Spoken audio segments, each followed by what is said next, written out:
This European Cricket Network event is proudly brought to you by HCL Software and Paramatch. Hello to you wherever you're watching from around the world, and welcome to another huge night in European cricket. And it is finals night here in Portugal. 2 matches to determine who will be the night series champions of this series. Now look, we will have a new club winning tonight. Just a few last preparations there out there in the middle, as you can see.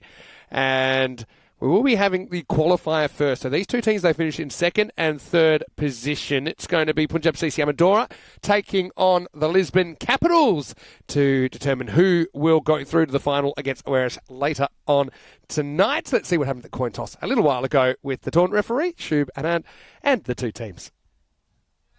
Your call. That is the call. And it is. We're going to bowl first. Lisbon Capitals won the toss and they will have a bowl first. So there you have it. It is the Capitals who've won the toss, elected to bowl. I think it kind of makes sense because Punjab CC Amadora, they've been really good on the chase recently. So I suppose you take that away from them and hope you can get into them early. So conditions are the same.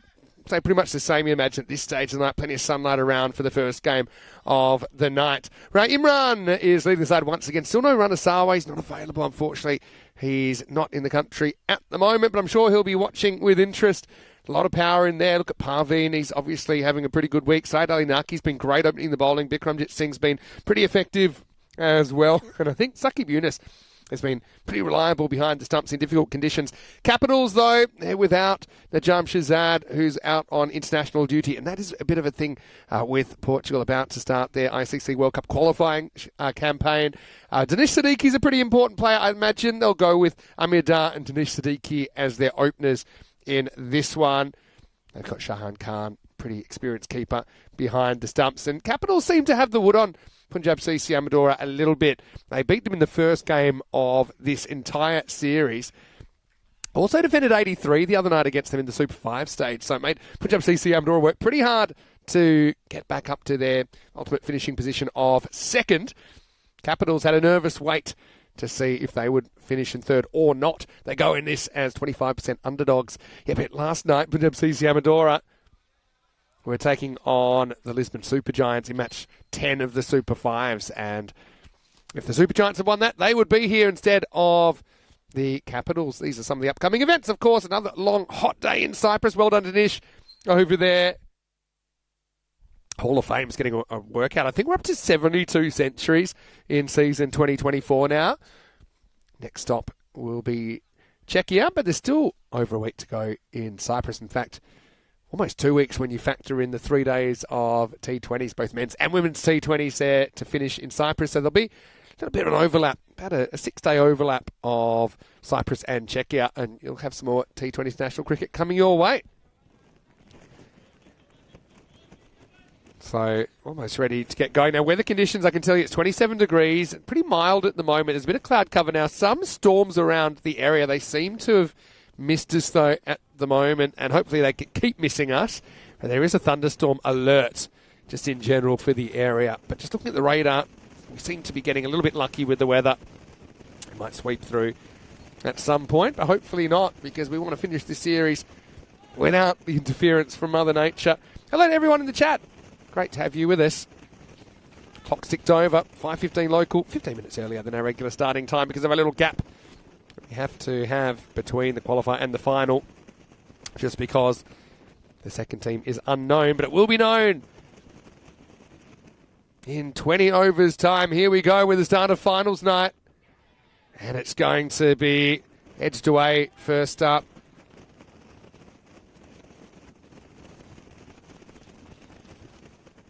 So we have our first run of the evening.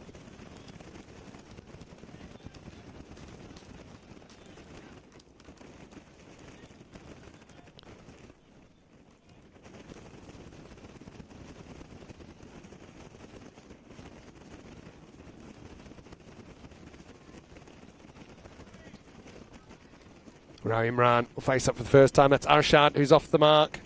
Now, Arshad likes to swing and swing hard from the very first ball. We know that. Oh, that's another good outswinger from Sami Patel. We have seen a lot of sideways movement. Yeah, so all eyes on over on the weather this afternoon. We were treated to quite the sky show last night after play back at the hotel. We had a front row seat to a huge electrical storm. Another good outswinger there. Kept out by Ray Imran. Probably got a little bit of the post-traumatic stress after he had a ball shoot on him yesterday and catch him plumb LBW. Just being a little bit careful against Samath Patel. This one he's able to turn around the corner and get it past the fielder. So we've got a first boundary of finals night here at the Estadio Municipal de Miranda de Corvo.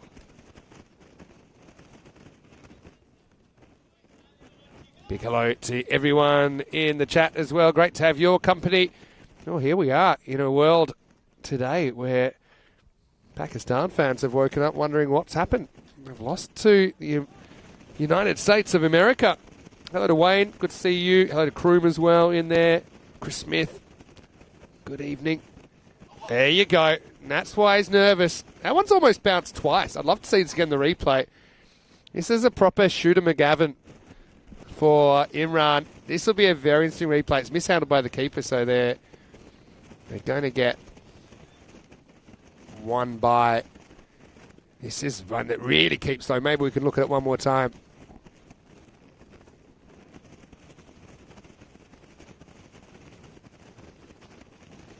Now, lifted up in the air. They form a queue. Should be caught.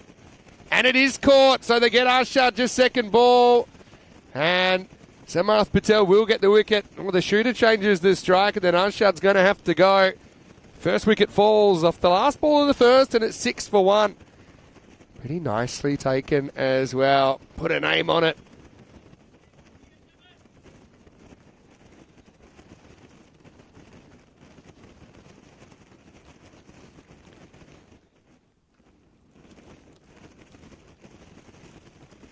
So, Navindarana finishes the dismissal. 6 for 1 at the end of one.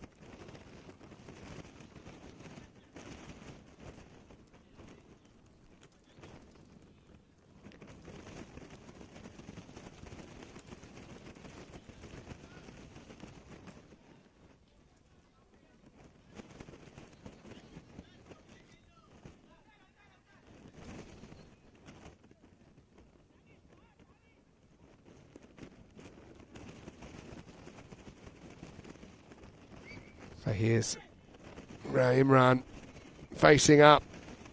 End of what ultimately is a successful first over.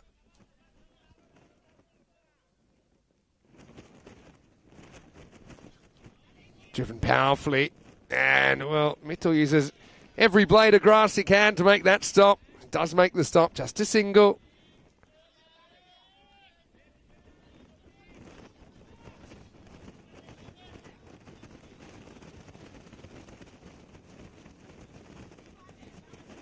Lefty comes on strike. Interesting they've gone for Lovepreet at 3. I wonder if they were tempted to throw Parveen Singh in. Maybe they feel it's a little bit too early for him. Some batters prefer different situations.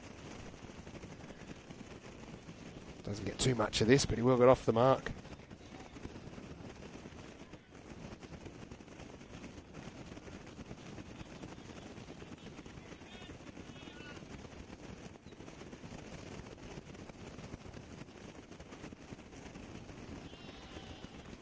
Big hack from Imran. He's probably just trying to make the most of the time while he's there.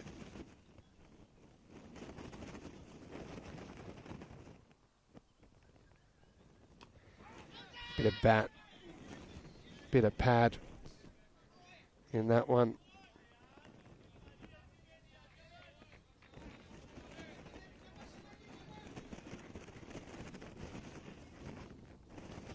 Jatinda Kumar searching for a breakthrough.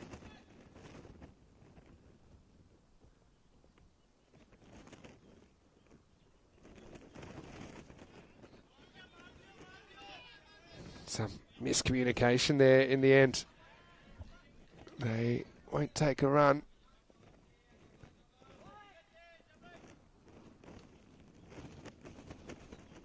Last ball, it's been a pretty tight over. Well, jinx completed down the leg side, but at least it's able to be stopped.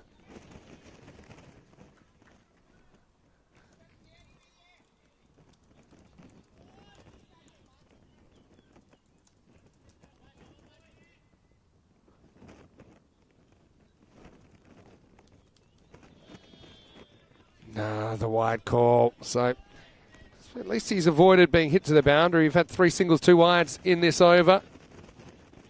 And Kroom actually makes a very, very good point. Abu Bakar Siddiqui made the shortest ever appearance on the highest individual scores board. It's a good finish from Kuma. Only goes for 5. And that will be the end of the second over. And the score is 11-1. So Abu Bakar Siddiqui scored 143 earlier in the day. And would you know it, he was 10th on the all-time high scores list. And 2 hours later, he was off because Pawandeep scored 151. Wow. See the standings there. These two teams finishing second and third. But it was well done by the Caps. They had to battle. They actually had to start from scratch in the Super 5s because they were the wild card. They missed out on those extra 2 points to carry through by only .008 to the Super Giants. These two had a bit of a private rivalry going, didn't they? This one jumps a bit. Bounces straight over middle stump. Siddiqui coming on to bowl for the first time.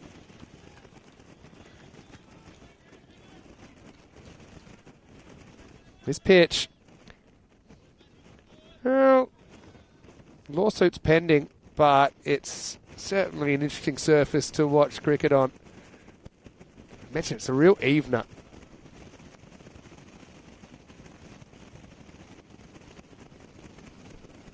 Sneaky to Portugal via Malta. Pitches up, gets slammed. That's over extra cover. Maximo! First one of La Noche de Finales. It comes off the bat of Rao Imran. Well, he survived the underground attack. And now gets on the front foot. Always looks good, I think, when he kind of plays the line of the ball.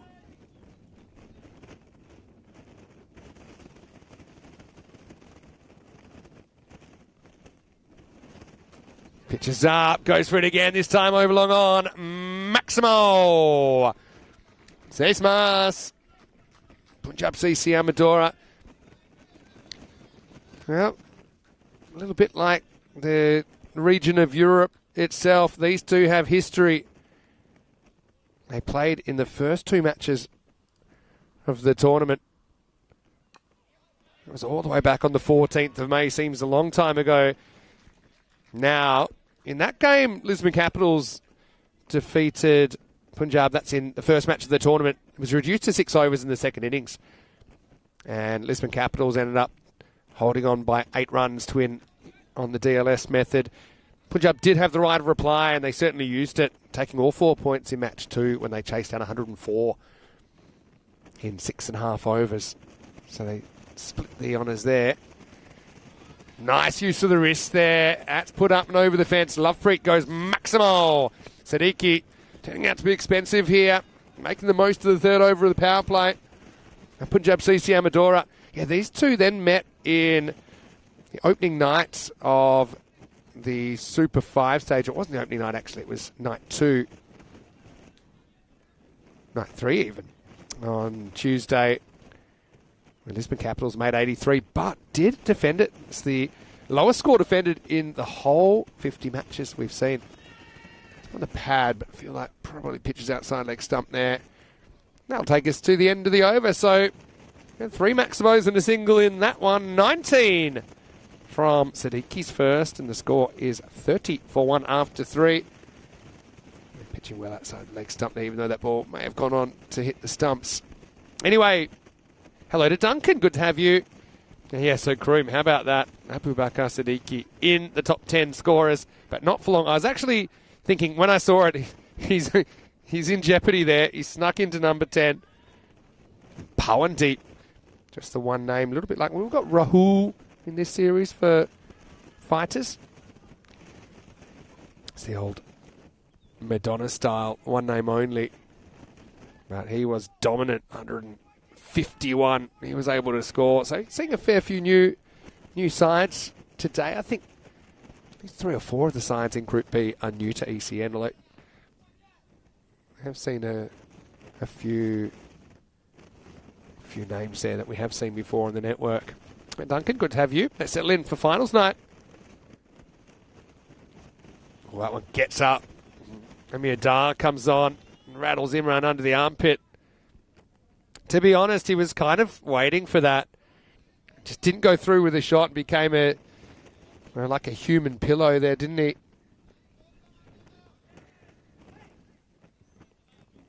Imran, he's as hard as nails though. He won't let that get to him. I often say European cricketers, they're a very tough breed.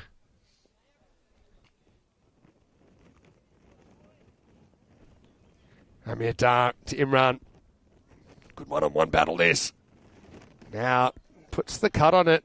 Tests the fielder. He's up to the test. Boots it away, but only a single.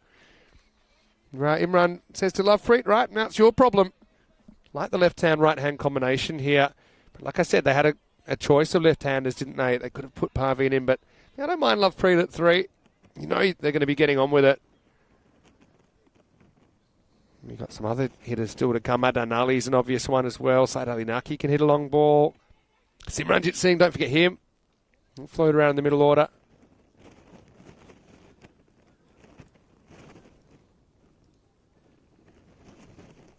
Going to go round the wicket to Lovepreet. I think he'll look to pick something up, put it into the grandstand here. No, he's going to go straight, and he's going, and it's going to pitch just inside. Cuatro carreras. It was all about the placement there because it was catchable if someone was on that line. Mitchell, understandably, was kind of sneaking around more towards mid-wicket, and I think that's probably the play, but he was able to get it straight enough. And Lovepreet gets 4 runs.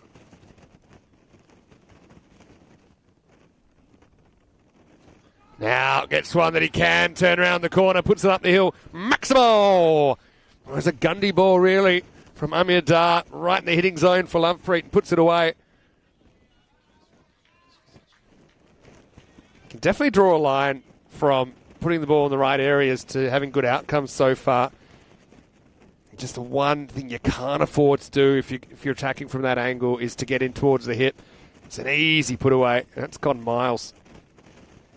Yeah, but shout out to all the crew in Cyprus today. I know it was another hot day. To be honest, it was a bit of a mild day by Cyprus standards. I think it was only 37. But, the crew thoroughly deserving their rest. I'm sure a lot of them are tuning in tonight as well to get their fix of Portugal action. It's better. See? Just put it in a good spot and it makes it more difficult. Amir gets it right that time.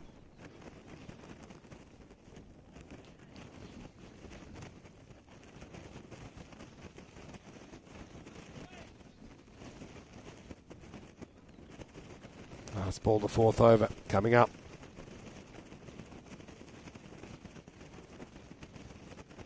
Ooh, that's pretty high. Look at that from side on. I reckon that, just from where it bounces, I feel like probably was waist high. They want to have a look at it. Let's have a look from side on. Maybe we'll see more. But just looking at this, yeah, that's high for me. Look where it's bounced. We'll have one more look maybe from camera 3, and then we'll be able to tell. But nah, that has to be a wide. I mean, it has to be a no ball. It's bounced about 2 metres after the cut pitch. Maybe camera 3 will tell us the story. But that has to be a no ball. And maybe we can have one more look. Maybe not. He's got away with it. Probably get his stumps ripped out this ball and he'll have a grievance. Anyway, let's see.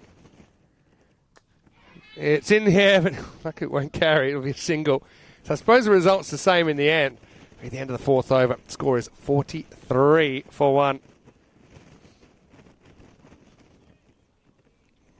Probably not the best over Amir Dar's life. Had a couple of good balls in it. But ultimately, about an average over here. Average score in this series continues to creep up during the Super 5 stage. 109 per 10 overs is the average score. But I think we worked out during the during the final series, it's more like 11.5 and over. So during the Super Fives, let's say. So it's half a dozen run higher. I landed about 120 as the par. A little bit more than what the numbers suggest. Anyway, Mithul Patel to bowl over number 5. And in the air and caught. Well, it's one of the shorter boundaries on the ground. Lovepreet reaches. And this ball never hits the turf from the moment it leaves the bowler's hand. It's well held out there on the boundary. Taking a couple of good ones so far, the Caps. And Punjab have lost a second wicket, 43 for 2.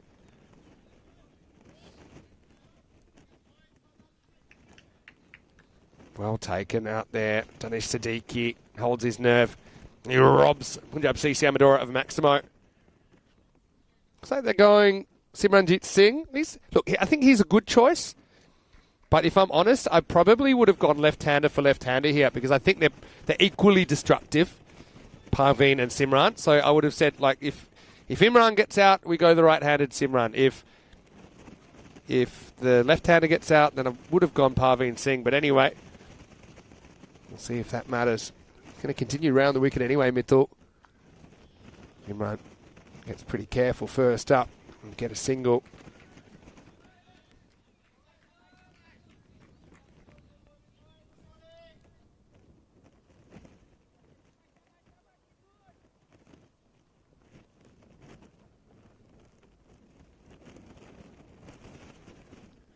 Goes short, Imran misses out. He's scared to trust his eyes, I think. Just needed to get a little bit further across that back foot if he was going to play that shot.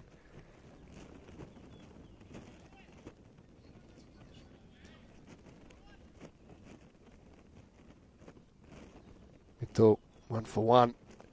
Now gets hit straight and doesn't really collect it. Yeah, it's a little bit of robbery there from Huda. He takes it out of the hands of Amir Dar. Might have just got a little bit of a thorn in the end of the fingertip there, Dar. The surface is a little bit unforgiving. Down the ground. Well, he'll have more to think about now as this one. Yeah, he's feigning Tortuga, but got to say, that one was deceptively straight, I think, at Dar. Still picking the thorns out of the end of his fingers and ends up sneaking away to the boundary. I'll lower my voice so he doesn't turn his ire on me. It's Patel not thrilled. Now turned around the corner, in the air and gone. Well, there you go. Funny how the world works sometimes. Dar gives away 3 runs, but you'd probably trade it for the wicket of Simranjit Singh, who now holds out the next ball. IQ 400 stuff from Lisbon Capitals, and they have a third. 3 dangerous hitters in the shed at the halfway point of this first innings of finals night, 49 for 3.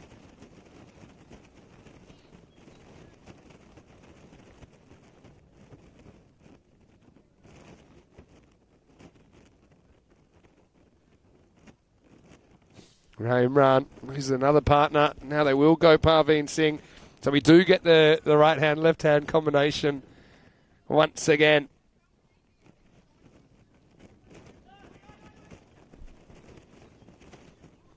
Jatinder to bowl out.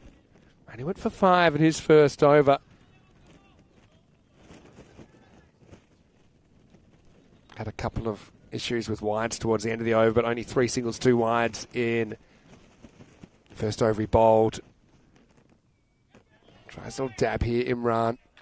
They seem to be pretty conscious of not giving him too much to come forward to and drive. He's been dominant down the ground.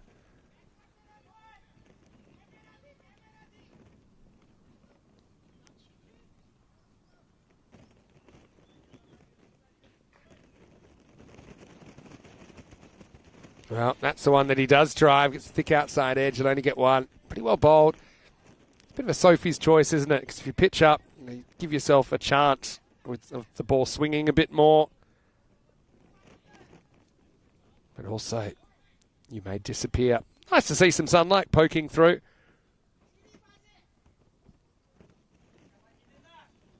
So Parveen gets his first hit of the evening. He doesn't hit this, though. Good area from Jatinder, who's actually adjusted reasonably well. with the right-hand, left-hand combination.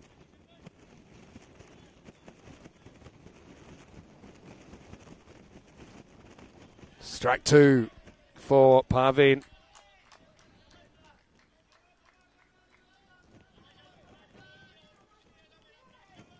Pretty entertaining stuff so far. Something for everyone. Third time he will get hold of it. Going, and gone. Maximo! Third time's the charm. Parveen Singh is off the mark. It's a proper blast over the extra cover region. Parveen having a pretty good series with the bat.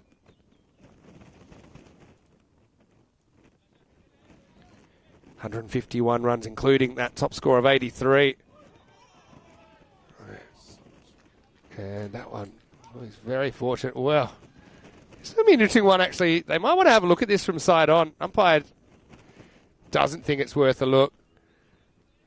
Let's have a look at it. I mean, it's pretty lucky it doesn't go down to the stumps. Literally, I think, bounces over the stumps. It's will take us to the end of the over. So 56 for 3 after 6. Right, Imran, 22 off 17. Not quite hitting his straps yet, but he is still there. 93 pace at the moment. Interesting to see what the supercomputer thinks of what they might end up with here. But they did kind of struggle against the Capitals the other night, pursuing a target. And it's funny because since then they pulled a couple of huge chases in the 140s. Punjab slightly ahead here. Still given credit for 112, so actually thinking they'll double their score. 14 and over predicted in the last 4 overs. How about Mitul Patel? 2 for 6 off his over earlier. Comes back to bowl his second now. And it's up. It's in the air. And it's behind square. And it might have been 6 off the first over or 6 off the first ball. No, his second. Maximo! Imran trying to make hay here. Trying to drag his team up. Remember, this is an elimination match. We call it the qualifier, but you could equally call it the eliminator.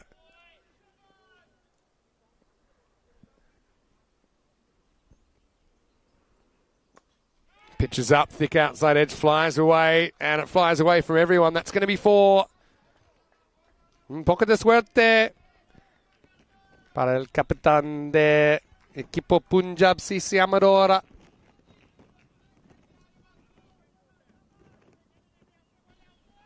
Captain gets that bit of luck, doesn't he? That could have easily flown to the fielder, wasn't in control. And gets one upstairs.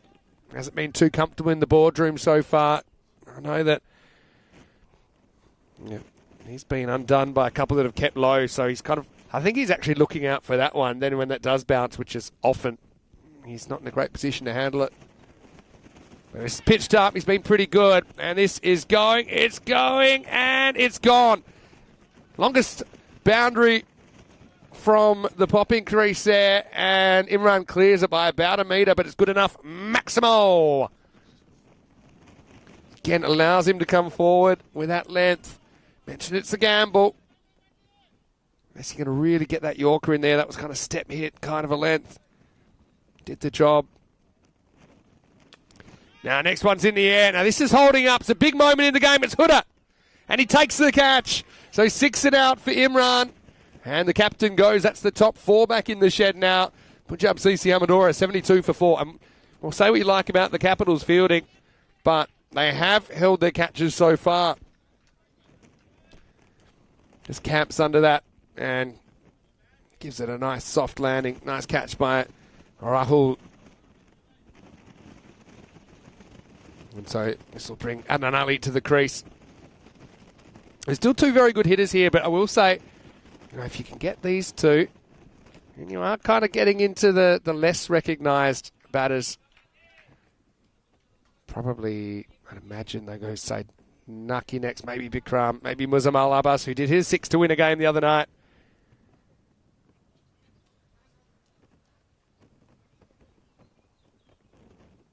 Nice ball, the 7th. Gets bat on ball, punches it out to deep cover. Adnan Ali off the mark. And that will mean he retains the strike, as Patel does get a third wicket, but at quite an expense. 3 for 23, his figures. Still a good effort from the right armour at the 7 over mark. Punjab CC Amadora, 73 for 4. And Duncan saying, catches winning matches. Well, you're right there. The whole adage has never been truer. Hello to Rob Lever, who's watching from Romania as well. Hello, Rob. Hopefully you're going well. I look forward to catching you, hopefully later in the year. I'm not sure I'm on the Romania trip this time. I think Rico and Charlie might be on that one, but I might have to try and get over for a cameo. I will get a bit of FOMO. I know that you were very hospitable to us last time over there. Anyway, here's Amir Dar coming back to bowl over number 8. First one takes off. It's a great shot. Actually rides the bounce. It's dropped in the grandstand. Patterson uppercut. And this is great reflexes to see it bounces more and then to be able to go a bit higher with the shot. Just have a look. Didn't try and hit it hard. Knew he could use the bounce. Well, you can see why he's not cracking the top 11 there in the crowd. But still, yeah, it's almost a no ball for sideline there. Amir Dar gets away with it. Yeah, I think he's just saying, look, be careful. You're very close. If the heel's in the air, it's okay. So that obviously gets the benefit of the doubt there, but it's something we've seen enforced quite a bit in this series. It's probably not a law I'm a fan of. It's probably had its day. In the air, one hopper, picks up, throws. Well judged single. Punjab CC Amador is still favoured despite, well, I think, not having the better of this first innings, but the 55% here. Brisbane Capitals, I know they'll miss Najam Shazad with the bat, who's out on international duty. And the Portuguese team headed off today to Italy for the World Cup qualifiers next week. Starting this weekend, in fact.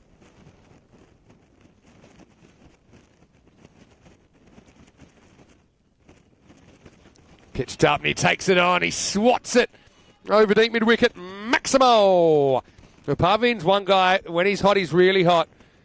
He could unleash a bunch of sixes here in the last couple of overs and inflate this score. At the moment, computer's thinking 111, something like that. Maybe a few more after that strike. 115 now expected.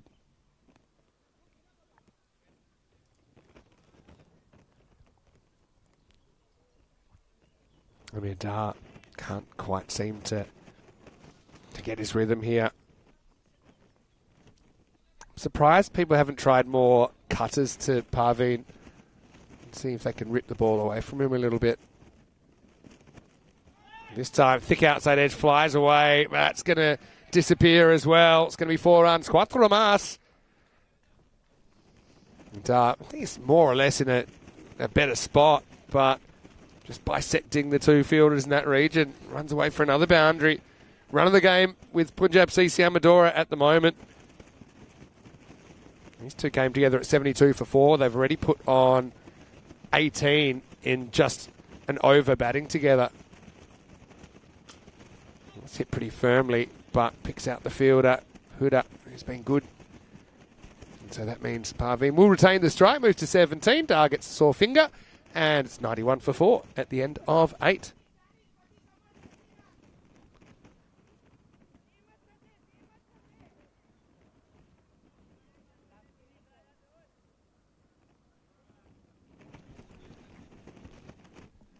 You can see there, even with the fourth wicket falling, they're still in what I call out and out recognised batters.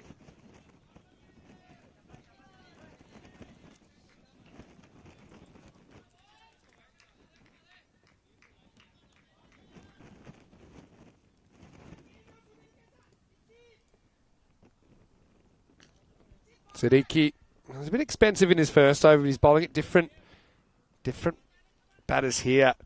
This is what, if he's going to go this route, I'd like to see him maybe trying to take the ball away from the right-hander.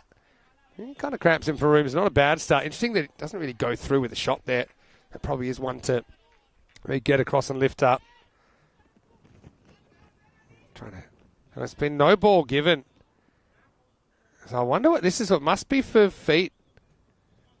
There's some Or maybe not. Maybe it was for too many outside the circle. I think maybe one of there was meant to be an in the circle, wasn't quite in.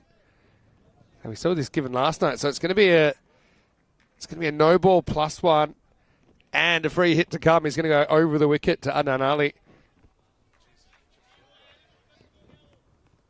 It's so important you get these things right, especially a huge game with your tournament on the line.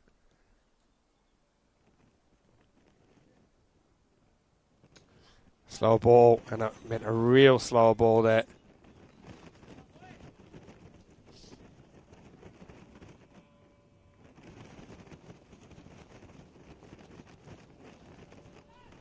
$60-40, Punjab CC Amadora.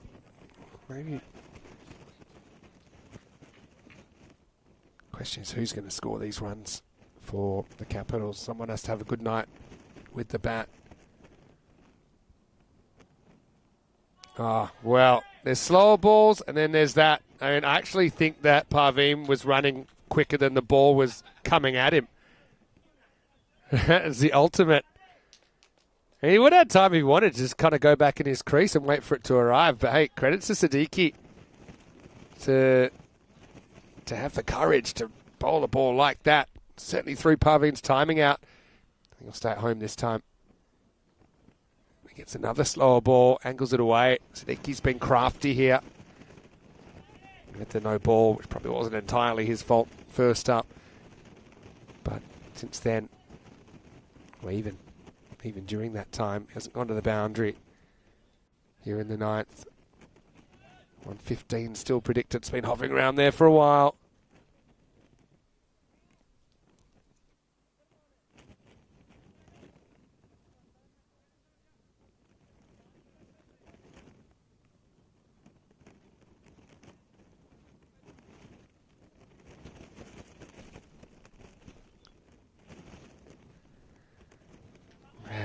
Siddiqui, again, does well to the right-hander. He's been really smart here.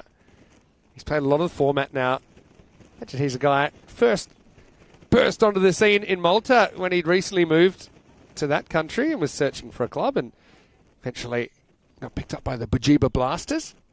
And since moved to Portugal, and he's quickly become a bit of an ECN veteran. Pitched up, chipped away. Huda deals with it. He's had safe hands. Blasts a throw, and they're going to take 2 on the throw, and they're going to get it. Well, interesting there. That was quite courageous running. Probably doesn't need to throw it all the way back to the keeper, and if he does, needs to be more accurate. And when they saw that what the keeper had to do, they said, look, let's try and take an overthrow. The key to that was setting off straight away for the second run.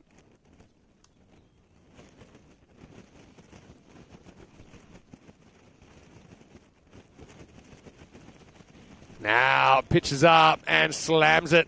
Going, gone. Maximo!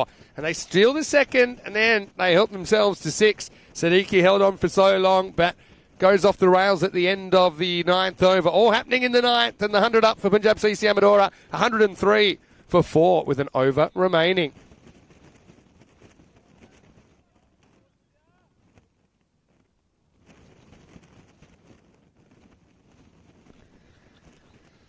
Samath Patel probably going to come back to bowl this last over. He bowled the first, took 1 for 5. It's a different kind of setting now.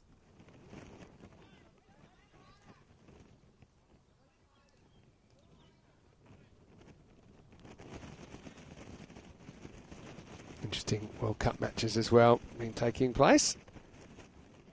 Good start from Patel, right on the money. Parveen swings and misses. Canada-Ireland taking place at the moment. Ireland, of course, were on the network not too long ago in that Dutch Tri Series.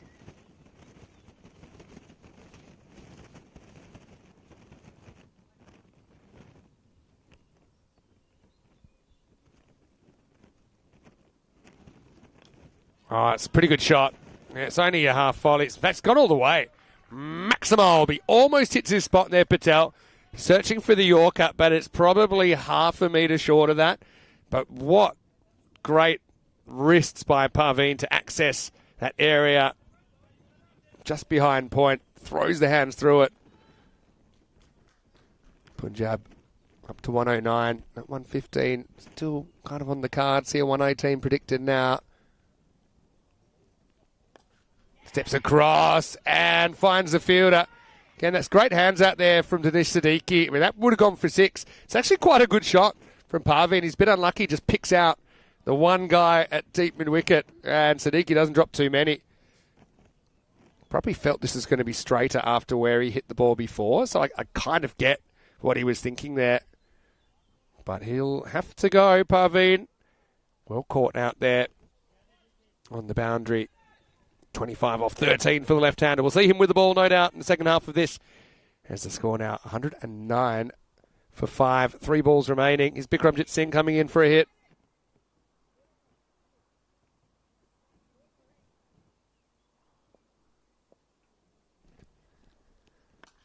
Well, he goes down the ground first up. Huda should catch this. If he can reach it, he can't reach it, and they'll get 2. Hung up a long time, but I mentioned these boundaries down the ground are a lot longer than square boundaries, so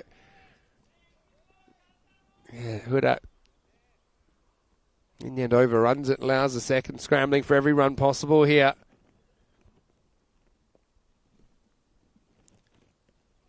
Huge swing and a miss. There's a little noise there. Umpire doesn't think it's bat. Group Patel. Be hard to tell from our replay. Could have just hit the ground potentially on the swing. Samath Patel, 2 for 13. Has been excellent. 1-1-1 on the board.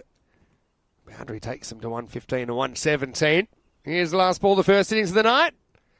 Pretty good one, and it gets through. It will be 115. Well, supercomputer, you've done it again.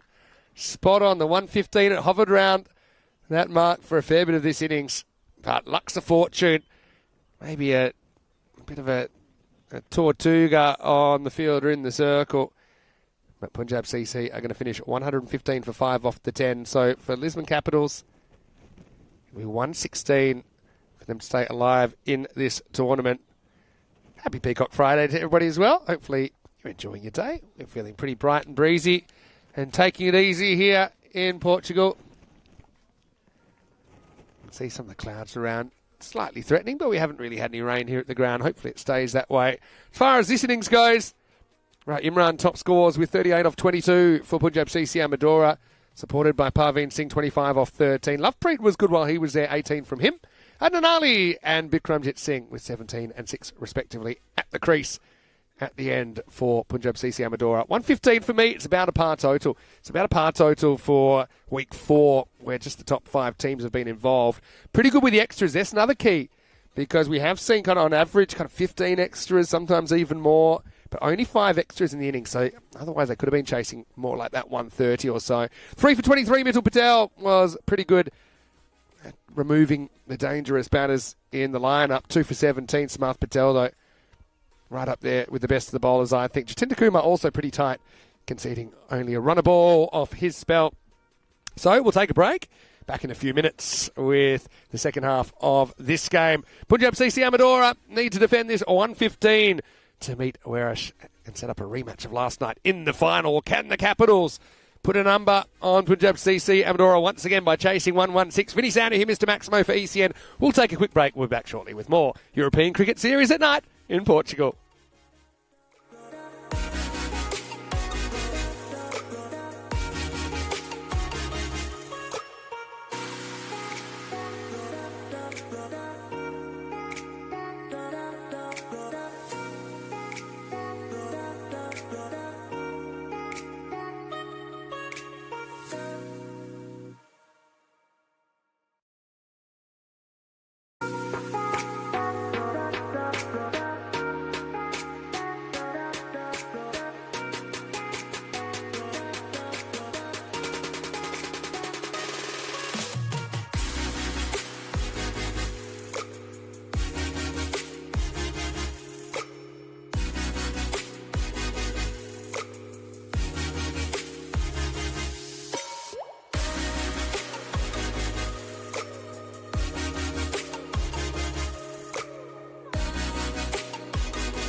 This European Cricket Network event is proudly brought to you by HCL Software and Paramatch. Hello and welcome back to the Estadio Municipal de Miranda de Corvo, just outside Coimbra here in Portugal, where we're halfway through the qualifier. Of course, this determines who will be going through to the final later on tonight. Group B action continuing tomorrow in Cyprus, nice and early, 5 a.m. GMT, 7 o'clock in Central Europe, which is 10:30 a.m. in India. 5 matches there. Telugu 11 had a bit of a tough one today. I'm going to tangle with the Tigers first up. There's a couple of Tigers teams there. Nicosia Tigers and Kipro Tigers Limassol in the first ever Tiger derby there in Cyprus. Make sure you join Nish there, who's sweating his way through a few days before I join him on Monday morning. 30 matches since the Golden Ball. Well, this is that kind of a target, isn't it? I think it's right in the Goldilocks zone. I think it's about an average score. This is numbers through the first 50 matches played. About 9,500 runs. We went over 600 maximos last night. And also, with the 5 wickets, we're now at 297 wickets in the series. Interesting here, 4.2 wickets per 10 overs is very low. Normally it's kind of up in the 5s. This is where we are on finals night as well. You can see we're already in the final.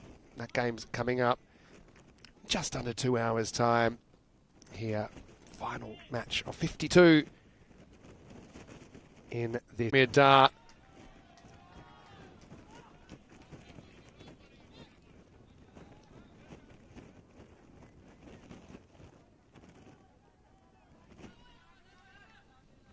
Very good start from Bikram. Someone needs to step up with the bat. Who's it going to be for the Capitals? Back where I come from, they'd say Bikram pulls off the wrong dog. What they mean is that he has a double right foot skip. Rather than taking off his left foot and landing on the right in his delivery stride, he hops off his right foot and lands on that same foot again. Watch out for it.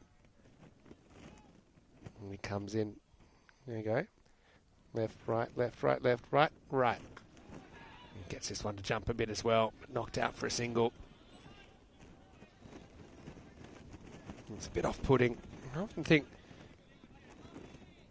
bowlers that do something a bit different, as long as it's not dangerous to their body, I actually think it turns out to be a bit of a weapon, especially at high levels of cricket. You see some of these bowlers. Malinga's an obvious one. You can go back and think about guys like Paul Adams, the original frog in a blender. Bumrah's another example. It's a cracking shot, though. Stands and delivers and pumps it into the grandstand. Lovely shot by Amir Dar. Classy shot. Pure timing there from the right-handed opener. And the Capitals have their first boundary.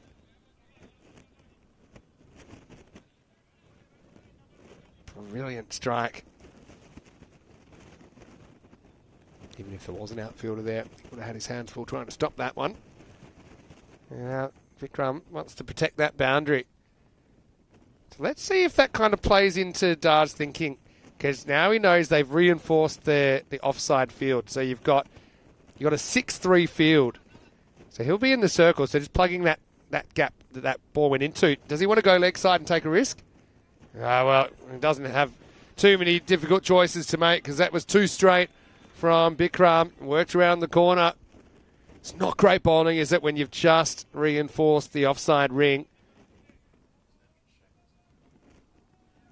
I think maybe just a rash decision to change that field, because he's a natural kind of in-curver. I also think that Dar was kind of looking for it. He was trying to get across and open up that leg side, make more balls possible to hit in that direction. Last ball, the first over. Well, maybe you need more fielders there, because it finds another gap. It's a smaller gap this time. Proper teapot job from Bikram as well, wondering how that's gone the gap, but it has. Dar with a couple of sparkling drives through the offside, and it's 14 without loss after one. Good start for the Caps. Yeah, this game's toing and froing, and right now, with that start, the Capitals are actually ahead in the contest. I think they started slight underdogs in this second innings, but that is a good start, isn't it? And they have gone for Dar and Siddiqui at the top. That's what I predicted. Probably looking at maybe a Huda at 3. Got Mitchell Patel there as well. A few options. They won't want to see another batter for a while, though. Openers have been pretty effective for Punjab CC Amadora. It's going to be Saeed Ali Naki to take up the attack in over number 2. And he lifts one over the offside, over the grandstand. Maximal. Siddiqui goes large. Wasn't the worst ball, really, from Saeed Ali Naki, but it's kind of quite drivable. Maybe searching for some swing early on, but it's a crisp shot. Siddiqui knows these square boundaries are pretty short. Football ground here, former football ground, Miranda de Corvo.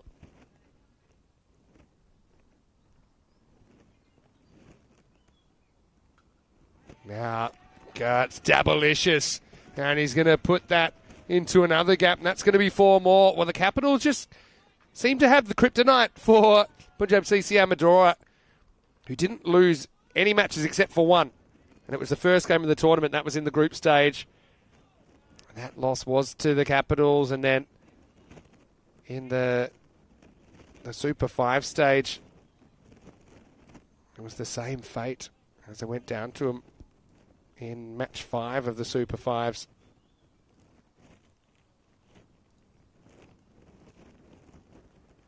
That's a better area. It's better length. I wasn't sure whether to come back or forward to that one.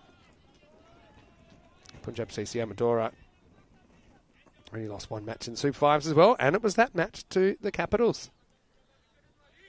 Now here we are on finals night. It's this match and one more.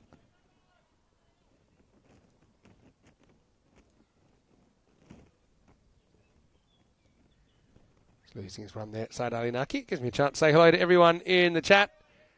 Steve McVeigh has popped in. Hello, Steve. Hopefully you're well. Steve's Portuguese through and through. Although I would love to see Steve in a Portugal hat, which is the same sort of Terry Toweling hat that he wears so proudly. He's a fan of the English and the Portuguese sides.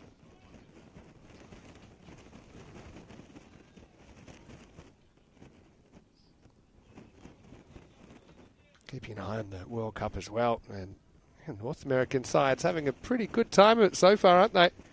Ireland on the ropes against the Canadians.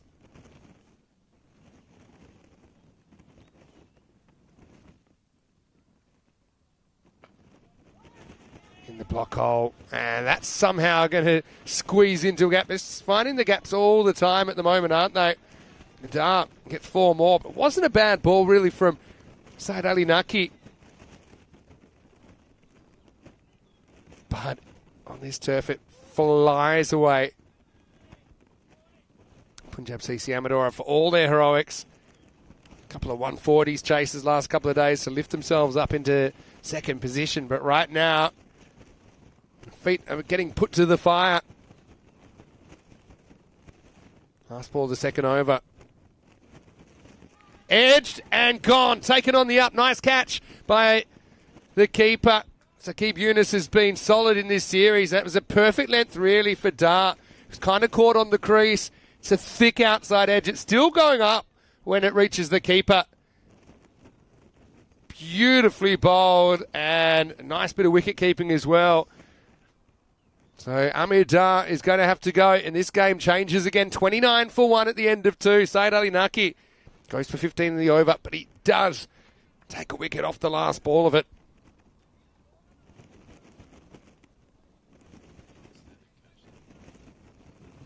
Misses the table from the Super 5s.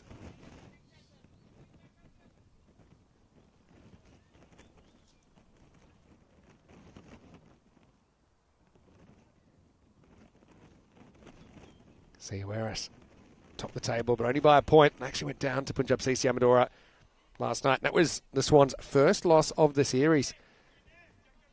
Was that the loss they had to have? I know that one would have stung. Maybe they'd like a chance to to get over Punjab CC Amador in the final. They won't mind who they meet. As Siddiqui takes the strike, and the step over is not going to work for Bikramjit Singh. That's going to be 4. Just runs away so quickly on this outfield. Siddiqui's been joined by Rahul Huda at the crease now for the Lisbon Capitals.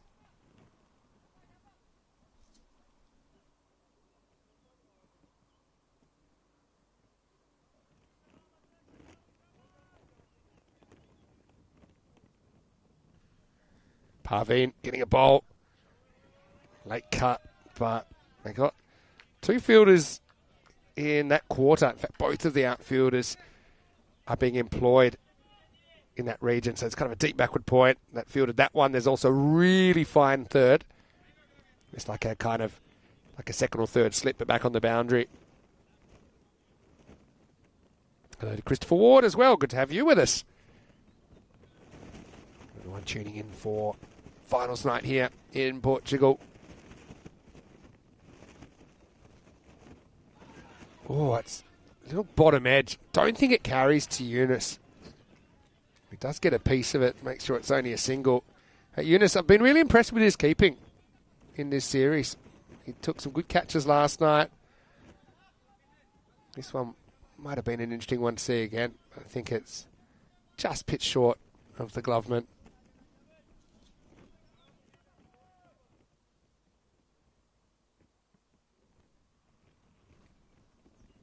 That one gets big on Siddiqui, but he does survive.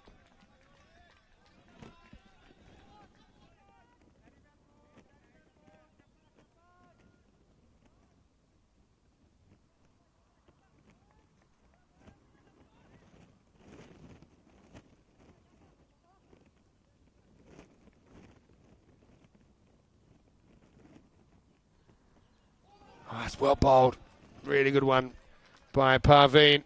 Gets a good look at it from middle stump to middle stump as well. That'll be another dot ball.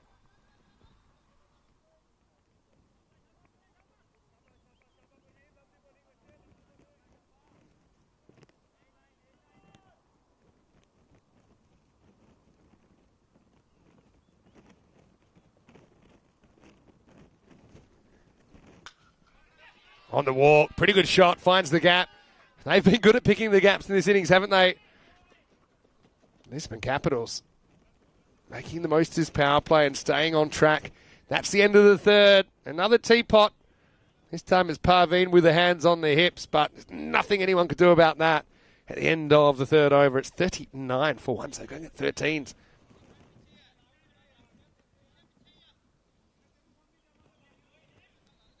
And Steve watching some of that Vitality Blast. Steve says he does have a combo Portuguese shirt, England hat ready to go for Italy next week, where he's going to go support the guys. Fantastic. Yes, I saw Steve in England for the ECSN. I know that he was here for some of the night series as well. Okay, so here's Lovepreet, who's going to bowl over number 4. This game's still on a bit of a knife's edge. I know the Caps, they're ahead on the percentages. 2 times out of 3 they should win from here, says the supercomputer. I think a lot depends on keeping these wickets in hand and keeping these, well, this set batter in Siddiqui at the crease as long as possible.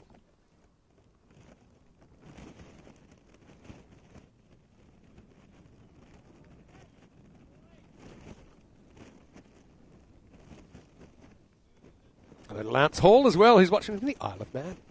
Hopefully well, Lance. Played this shot pretty well, haven't they? It's a shot you see missed a fair bit because the ball bounces more or less than you think, and you nick it or you miss it. But when you do hit it, it creates complications for the outfielders, obviously on this surface.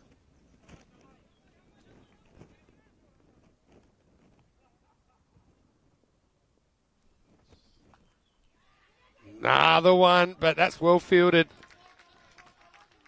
Dived on that.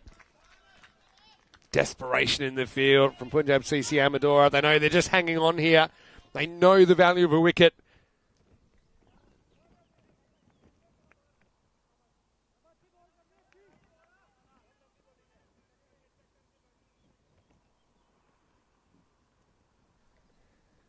There's the cutter. I've been surprised. He might get a run here.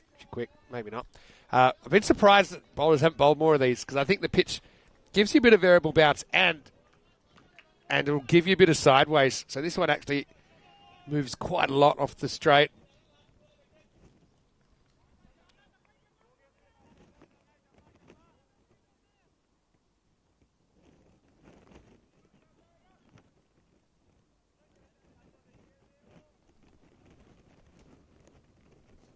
Couple to come for Lovepreet.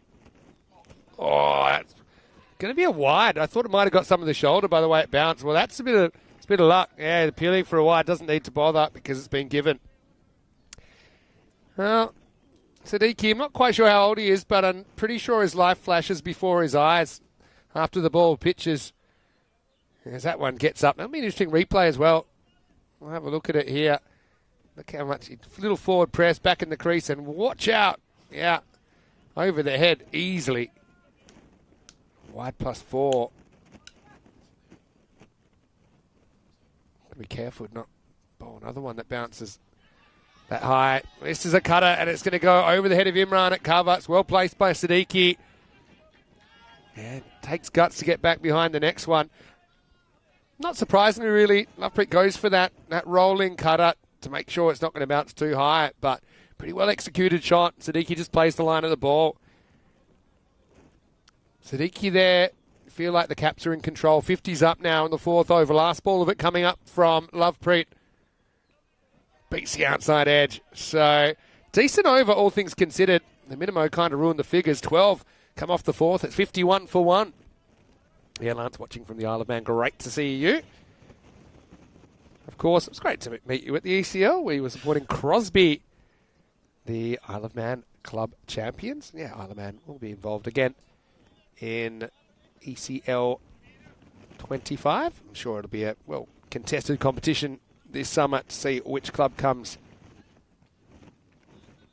Parveen's going to come back for his second over. You can see that they're ahead of the required rate at the moment. Oh, goes the uppercut and gets it. It's a really good shot. Maximo from Huda. He's having a good game. Thought he fielded really well earlier. Courtwell was good on the ground. This one kind of sat up tennis ball style, didn't it, from Parveen? It's funny, the actual short pitched ball, I think, gives the batters more time to see what it's going to do. So ones that are more at a good length that are taking off that are hard to handle. But still, that was a very, very good shot. Good shot selection from Huda. Now, intelligently gets the one. This partnership building. Just the 2 losses in this series, Punjab CC Amadora, and they're both to the Lisbon Capitals. Came in as decent sized favourites as well, 75% favourites when the first ball was bowled. That's a length, but that's probably going to fly for 6. It does. Maximo! Well, so hot right now. That puts the photographers in danger. But that extra bounce, and you can see right now, Punjab CC Amadora, just with the body language and some of the conversations and the tone of the conversations at the moment, they know that they're a long way behind in this ball game. But what a shot from Siddiqui. Puts it in the lap of the gods and ends up flying over the fielder who is right on that line. Change of approach, goes round the wicket, tests him out. Siddiqui happy just to block it out, but that was a vicious delivery from the left armour. Got the rate down below 10 and over to win now. So yeah, you don't really need to go looking for trouble now. I think you can kind of play the ball on its merits to a degree.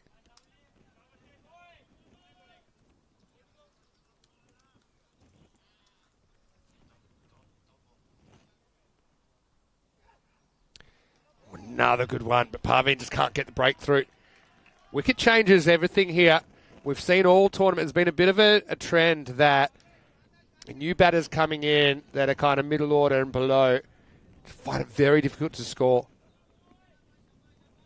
because of how bowling friendly the pitch is.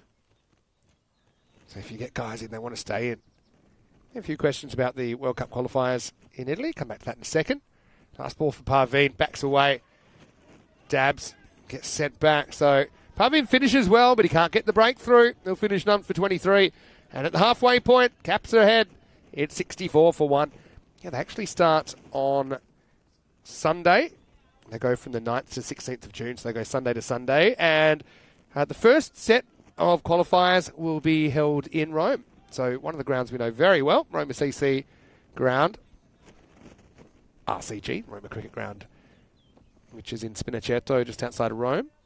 And the other ground will be the Asian Latina ground, which is one we haven't seen on ECN before, but I've heard it's magnificent. Dharmender, who plays for that club, takes a lot of care and pride in it. So I'll certainly be keeping an eye on those countries that are playing: France, Isle of Man, Italy, Luxembourg and Turkey in Group 1, and Austria, Hungary, Israel and Romania with Portugal in Group 2. Right, here's Bikram being brought back. First one sneaks through under the bat of Huda. Punjab working their way back in one ball at a time here, up to 23%. I think at one point they were kind of 14 to 17%. But they just need to stack up a few little wins here. And like I said, they can break this partnership, changes everything.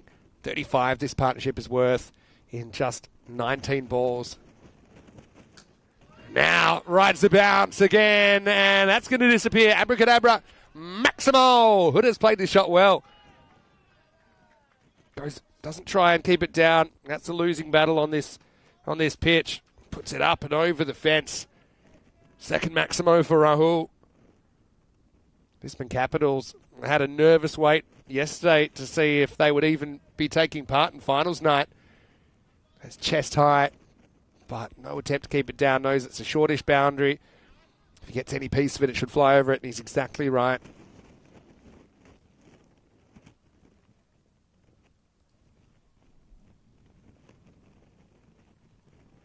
Pitches up. Good adjustment from the ball. Oh, that's going to be a tricky one. You could just see it coming. It was racing away. And Lovepreet didn't know whether to go up or go down. In the end, he gets megged. And hit the ball hard and make it the fielder's problem. That's Huda's philosophy. Bikram, nonplussed. Down to 11% now. Wicket's the answer. Remove these two. You maybe find a batter that isn't dealing with the conditions too well, but Capitals really have just looked a bit more put together with the bat for longer, haven't they, than their rivals here.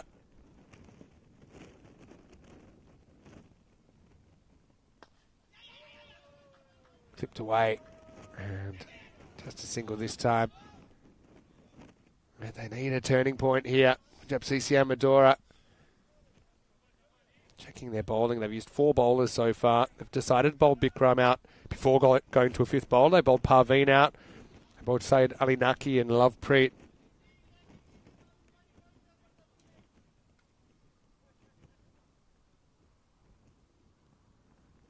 That one was always getting a bit big, a bit too close to cut for Siddiqui there, but he survived.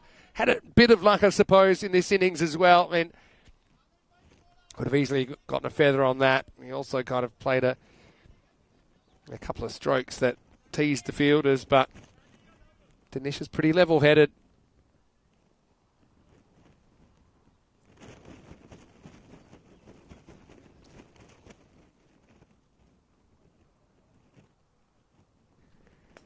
Pitched up, hit in the air. Is it carrying? Not quite. Actually gets a piece of that, Adnan. So he'll concede 2, but at least he doesn't concede 4.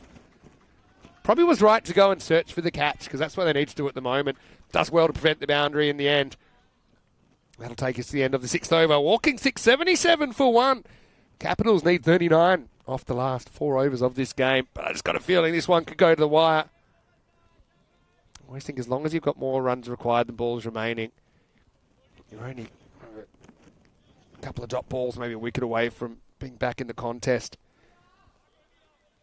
One thing I will say about the Capitals, they were very, very good with their extras in the first half of this game. So in a tournament, we've seen a lot of extras, wides and no balls, with the pitch playing up a little bit. They only conceded 5 extras in total, 3 wides, a no ball, and a bye. I think one of those no balls was actually for too many outside the circle.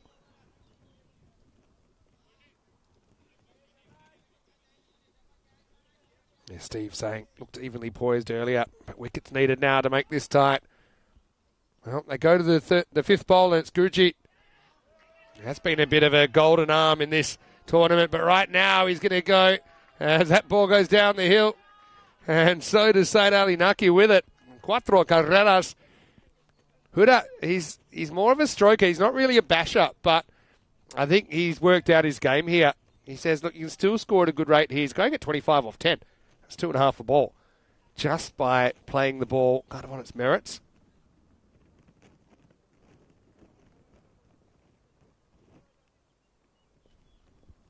Gurjeet with a comeback. A great shot. Cracking shot. 1 bounce 4. Huda is having a really good game for the Caps. He was just a steady influence in the field as well, I thought. Kind of owned his region down the ground. And it's a brilliant shot. Kind of stayed on top of it. Made the decision that he wasn't going to try and elevate it, but he was going to hit it hard. Timed it really well. Geez, they're only just hanging on 3% now. Punjab CC Amadora. Writing's on the wall, and the font's pretty big. Genuine edge this time. Well held down there. That's the Simranjit zone. Good at a 30 off just 12 rocks. What a good knock from him.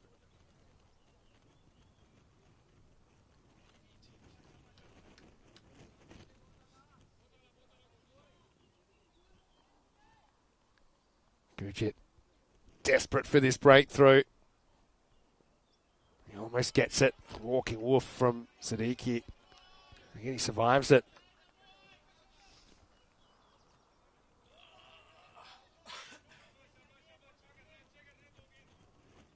Checking the radar. Still seem to be getting a bit lucky with the weather at the moment. Seems to be going around us. Genuine edge, and what a very good catch. It was a shin boner down to Simran. It's a kind of new age slip, isn't it, down there? This edge flies miles away, but the fielder's there, partly to save runs, but also as an attacking position to take a catch, and he took that very, very well low down. Simranjit Singh. So Siddiqui runs out of luck. In the end, he'll be dismissed for 34 off 21. He's done his role, but the partnership is broken. It was an important partnership, wasn't it?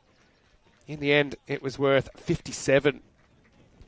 Gets them so close, but a potential turning point here. You can see what it's done to percentages. It's added about 10% to the chances of Punjab CC Amadora.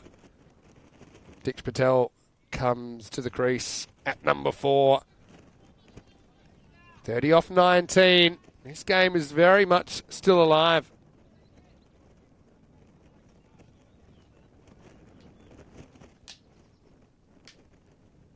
Oh, that one really takes off. That'll be the end of the over. So Gurjeet, he's a bit of a partnership breaker, isn't he? And he does the job again. At the end of 7, the Capitals so close yet so far. 86 for 2. 30 required off the last 3 overs. Hey, look, people say, hey, that's easy. 8 wickets in hand, 10 and over. Should be able to do it. But if you think that's easy, grab a bat, strap on the pads, and head out to the middle of the Estadio Municipal de Miranda de Córdoba right now. And you'll be feeling the heat. Bowlers obviously under pressure as well. They're going to go back to Said Ali Naki in the 8th. They've got Naki to bowl one, they've got Lovepreet to bowl one, and Gurjeet to bowl one, unless they want to go to a 6th option. I don't think they will. I think they'll probably stick with the 5 bowlers in this one.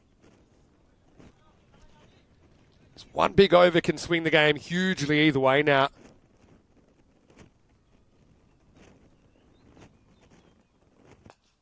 Pretty good bowling from Naki first up. Again, even just a 1's probably a win for the fielding side at this stage. Got to avoid those boundaries.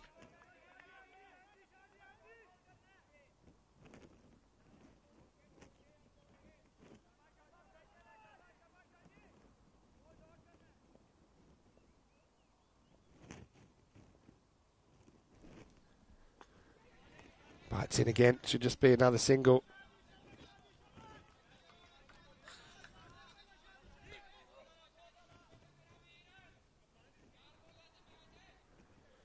28 off 16. Just a bit of a hush around the ground at the moment. Steve McVeigh wondering if there's a twist. Thinks the wicket might be too late. Well, I'm not so sure. Nucky gets full again. It's pretty good bowling at this stage. Again, just a single. So that gap between the runs required and the balls remaining, it's a plus 12 at the moment. And the longer you can maintain that, the better position you're in.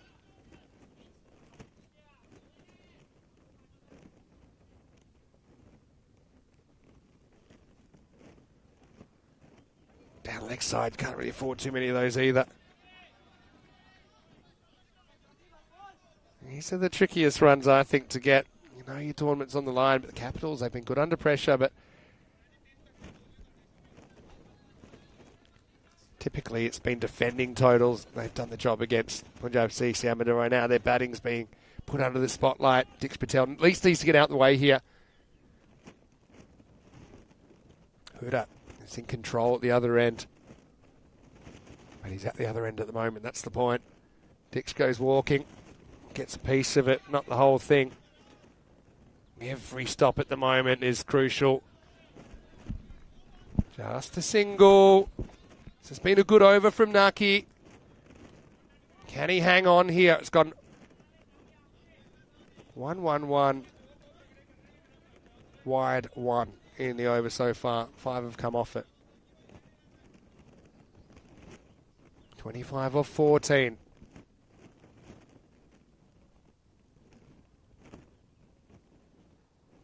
Oh, it gets very funky, Huda. And for a guy who really has played the ball its merits, that's a sign the pressure's getting to him a little bit. Searching for a boundary. This might be an interesting replay, actually. Gets a long way across.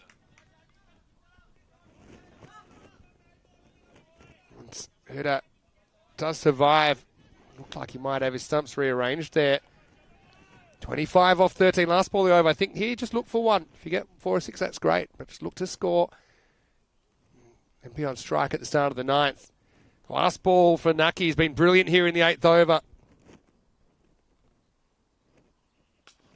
It's full toss. It's a bit of a gundy one. And it's going to disappear. Maximo!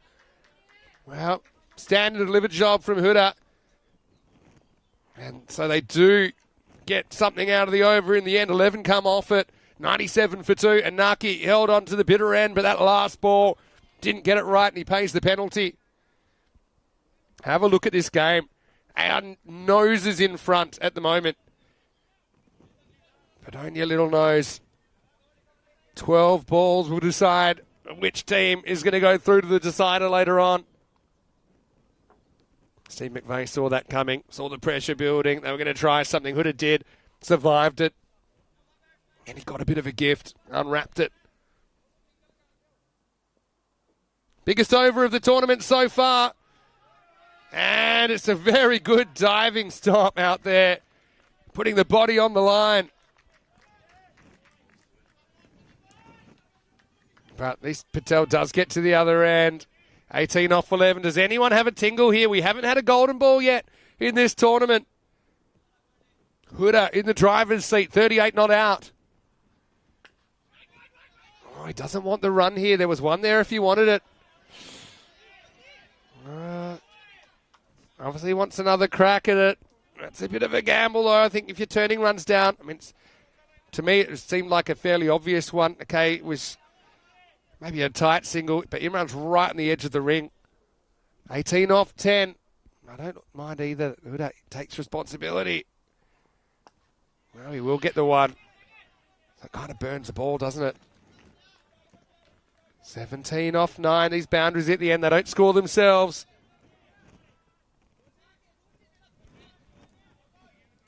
Thriller here. Imran de Corvo to kick off finals night.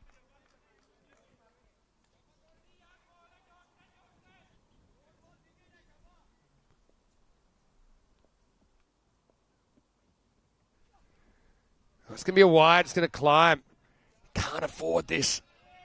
I mean, that could have easily gone over the keeper. We've seen that happen before. 16 off 9 now.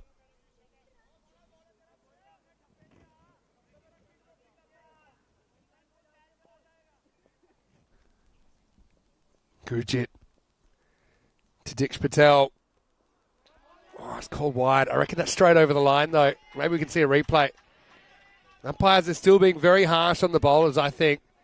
Remember, the line belongs to the bowler. It's got to be completely outside this line to be a wide. And for me, straight over it, or halves on the line, maybe a bit's outside. I suppose they have been consistent. 15 off 9. It's going to be called a wide again. And honestly, it's over the line again. Maybe a replay. This would be good for comparison. But fine margins here. Have a look at it. Line belongs to the bowler. That for me is over the line. Bowler can't believe it. So 14 off 9. It would have been 16 off 7 if those calls had gone the other way.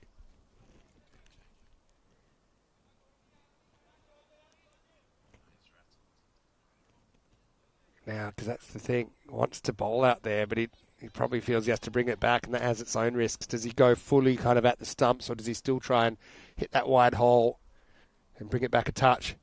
That's a clear wide now. Not the hat trick that Gurjit was after. Creeping up on this total. 13 off 9 now.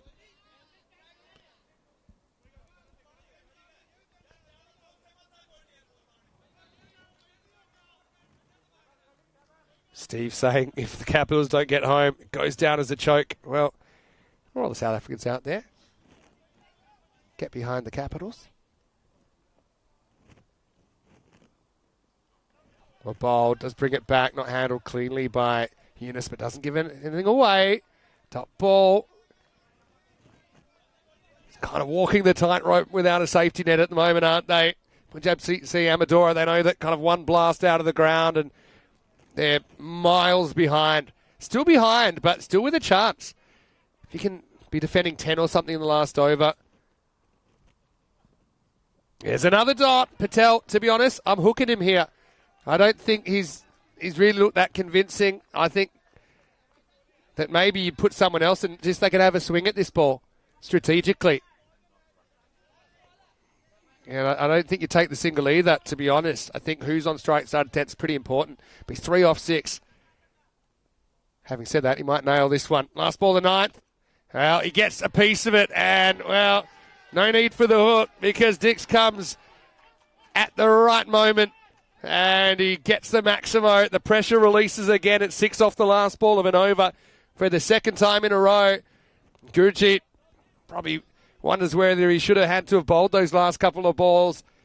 It hurts him in the end. 1 for 21. Not bad figures, but they're going to have to be very, very good to hold on here. With 1 over remaining, the Caps are 109 for 2. 7 required off this last over.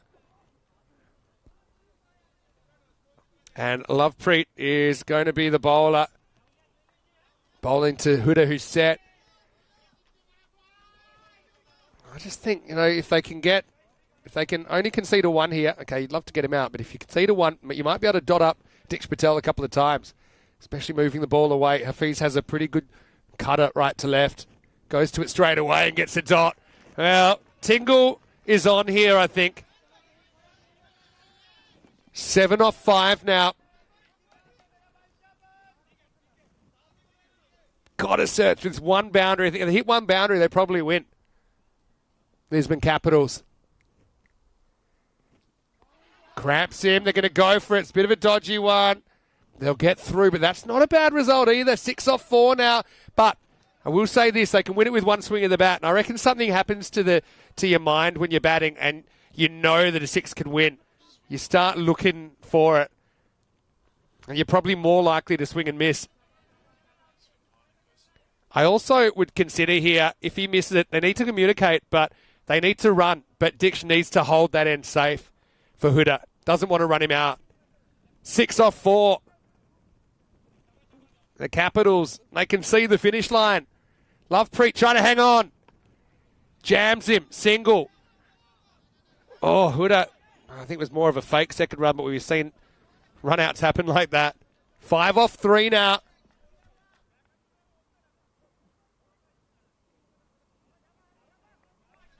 Five off 3. And a 4 will tie it at the moment. Shoelace time.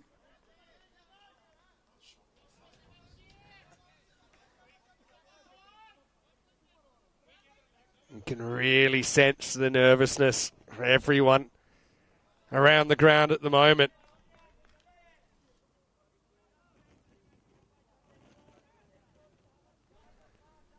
Huda does get the strike back, though. He's been fantastic here in this qualifier. But can he get his team over the line? In the air and gone! Oh, a huge moment. Huda goes, that cut shot has been so successful for him in this innings. But that's a huge moment. To me, it probably brings it back to a coin toss. Backs away slightly, cuts it off the stumps. The catching's been pretty good here so far on finals night. And Lovepreet will take the big wicket of Huda, who batted so well. He gets his team so close to the target, but not across it. He goes for 39 off 21. 3 Maximos, 3 fours in there. It's 111 for 3. And this looks like Shahan that's coming out. Shahan Khan, the keeper. And let me just say, if you had the heart rate monitor on him, it's off the charts right now. He's only a young guy, Shahan Khan. 5 off 2. So again, whatever you get off this ball sets it up. Are we going to have a golden start to finals night here in Portugal? 5 to win. Gets it. Do you go? Oh, he's going to turn it down. Unbelievable. Well, keeps the golden ball in play. So that would have made it 4 to win. Now it's 4 to tie. But Shahan just has no confidence that Dix is going to hit a boundary. Dix has hit 1-6. So now we got 4 for a golden ball, 6 to win. And the Capitals, oh, they made a meal of this chase. For Shahan, that's the ultimate confidence move. If this ball stays on the park, then Punjab CC Amadora have somehow held on. Capitals need a boundary. 4 for a golden ball. Here's the last ball of the match. Hits it. Just got to be stopped. It will be stopped. And that's going to be it. They'll get 1. And Punjab CC Amadora fight again. What an incredible qualifier to start the night. But the Caps just cannot drag themselves across the target in the end. Your final score in the qualifier, Punjab CC Amadora 115, Lisbon Capitals 112. The margin is just 3 runs. What a match. Oh, well, we didn't get the golden ball. Shahan, interesting, just didn't want that single. He was the new batter as well. Okay, in the end, maybe doesn't change the result. Still was going to be tough. You needed a boundary to win, and I guess we'll never know what Dix Patel would have been able to provide. That's, yeah, you can see their top 3 doing the heavy lifting, but Patel found it tough going. Shahan Khan couldn't get the boundary they needed. I said if they hit a boundary, they probably win the game. They couldn't hit a boundary in that last over. It went dot, leg by 1, wicket dot 1. So what an incredible over by Lovepreet Singh. Only 3 coming off it. Good catch taken as well by Gurjit Singh. There's the scorecard. 39 to Huda leads the scoring. 34 for Siddiqui. Amidar with 13. Bowling-wise, they just held on. And no one really went for big runs. Saeed Ali Naki went for the most. Actually thought he bowled okay. 1 for 26. Wickets also from Lovepreet and Gurjit Singh. Gurjit Singh was brilliant there. But Lovepreet deservingly gets the player of the match, I think, for holding on and defending in that last over. Only had 6 to defend and did it. Fantastic game. And now we know that it will be Awaris versus the Punjab CC Amadora. There you go. That next game is coming up in around about an hour and 10 time. Got to say, got to feel for the Capitals there. That's such an interesting tournament. The case of so close yet so far on so many occasions. But yeah, that game is coming up at 7 p.m. GMT, which is 9 o'clock in Central Europe, and midnight in India. So we'll take a break. We'll be back with the deciding match in around about an hour's time. Who will be the newest member of the ECN Trophy Club? Will it be the Swans or will it be Punjab CC Amadora after their thrilling win there against the Capitals? Vinny Sandy, Mr. Maximo for the European Cricket Network. Stay happy, stay tight, and stay right, because we'll be back after this with the final of this European Cricket Series at night in Portugal.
Hello, everybody, and welcome to the European Cricket Network. I'm Phil Gowers, Phil G, as you know me on the commentary and on the chat, and I'm here today, and I've met the Miranda Tigers, and I want to introduce you to the Miranda Tigers, and more importantly, introduce you to the captain, Tara.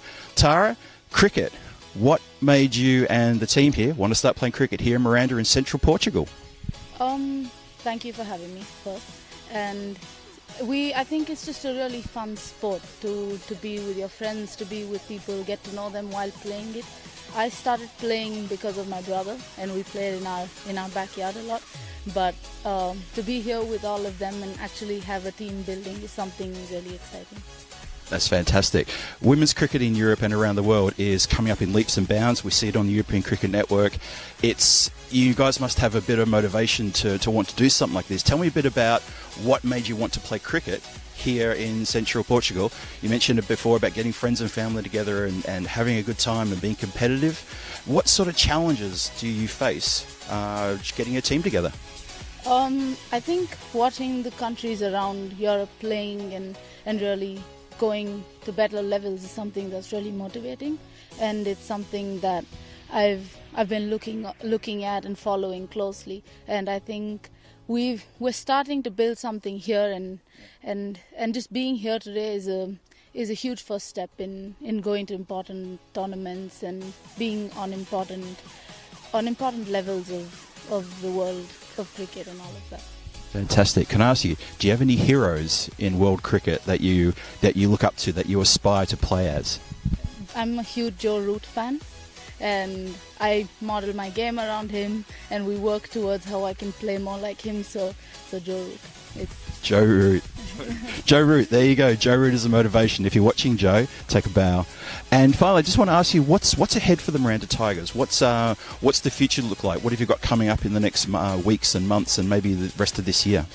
We're looking to get games first inside of Portugal, with Lisbon, with Porto, with South and Algarve, and we want to get as many girls involved to form a team, 2 teams maybe, and then obviously the goal is to be part of the most important tournaments in the world. We're far away, but hopefully we get there step by step. That's fantastic. So as you can see, this is the Miranda Tigers. They've started small, but they've got big aspirations, and I think that's absolutely fantastic for cricket in this part of the world and throughout all of Europe. Tara, thank you very much for your time. And I just want to ask the Miranda Tigers, do they have something to say before we all sign up and say goodbye?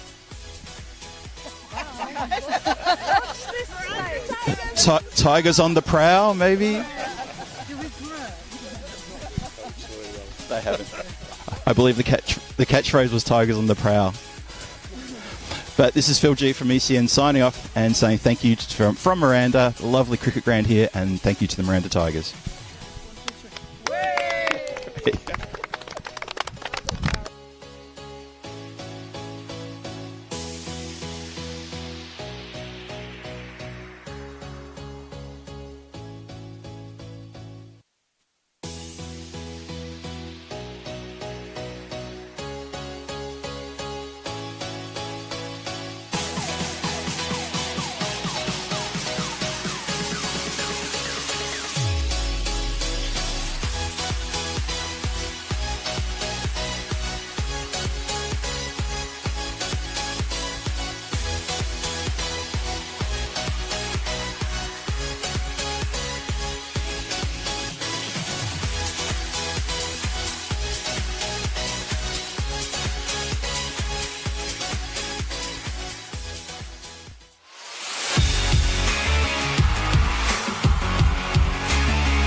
This European Cricket Network event is proudly brought to you by HCL Software and Paramatch.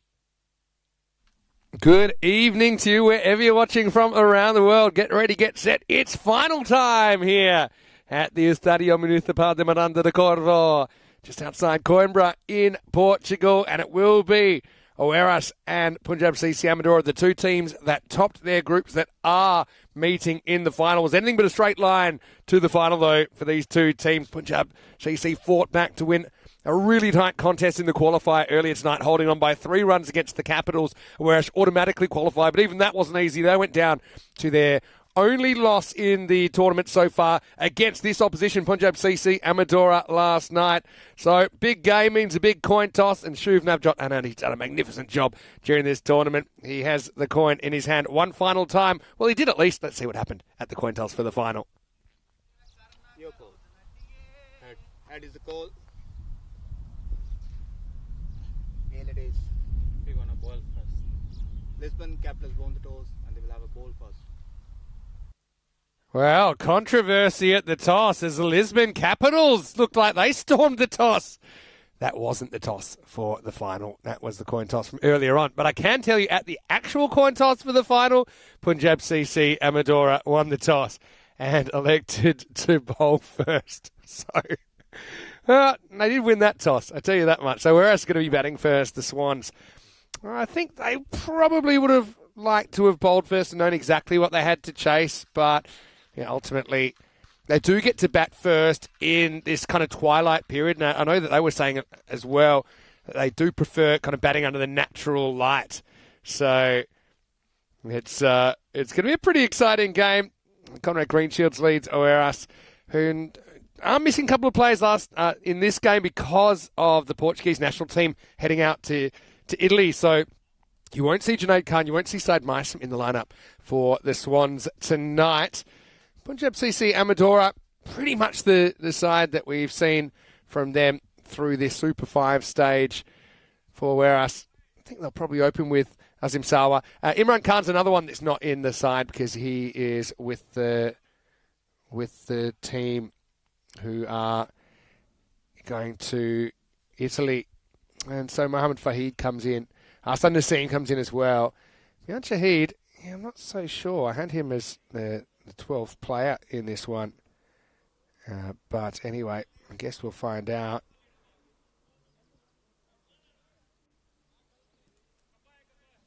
Anyway, Oeiras hoping for their first trophy, and same with Punjab CC Amadora, who are also searching for their first ECN silverware. Okay, Bikram's going to get us going. Shake, rattle, and let's roll. Sawa almost nicks the first one. He's out there with Girish Singh, who's the choice to open. Left-hand, right-hand combination.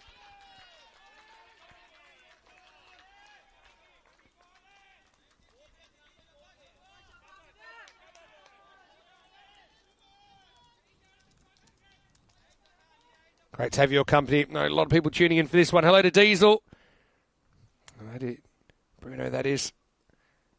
Flirts at this one, and it's going to be called good once again. This might be an interesting replay, actually. See exactly how wide this one is. Hello to Kroom and to Chris Smith. Phil G, of course. And wasn't that a brilliant piece with the Miranda Tigers? So an effort to kind of get women's cricket up and running in the area. I know that's something they're very proud of developing. And Portugal, maybe not as advanced as some other countries at this stage, but certainly there's a lot of people work very hard to make that happen. All right, third time lucky. Sawa pins his ears back and pumps this one onto the road. Maximal! And we're away in the final. 61% favourites going into this one, Oeiras.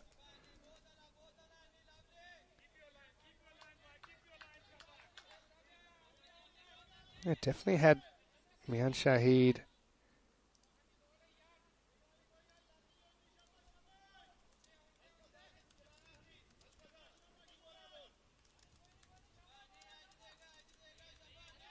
That's the sub. Anyway, do believe that to be the case. Just trying to reconcile my team sheets here. But anyway, I can tell you is we're up and we're running. Oh, it's a good ball.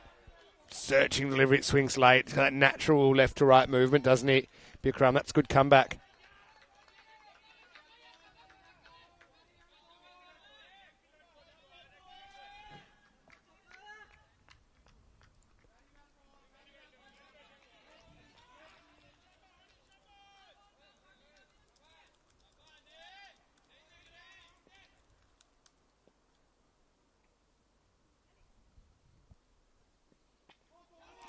This one pretty close to the stumps. Geez, it's been a really testing beginning. Samoa does have the one Maximo. Interesting, they're predicting 138. It's pretty high. Although these two teams had a real high-scoring thriller last night, didn't they?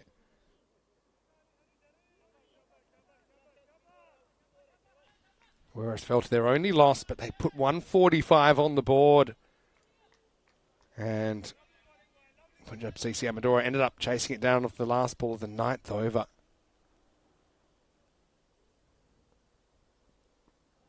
One will be called a wide, have to bowl it again. Just missing his spot. So, in this series, we are just trying to do some quick calculations, but yeah, slightly favoured to teams batting second.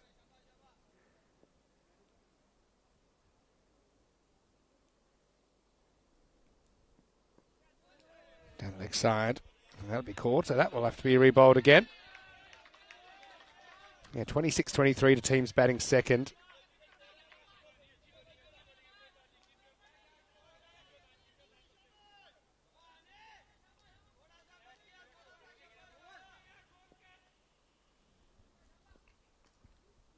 Sawa getting a bit of a working over here from Bikram. Last ball the first over. And he's bowled. It's gone straight through him. Sawa backs away.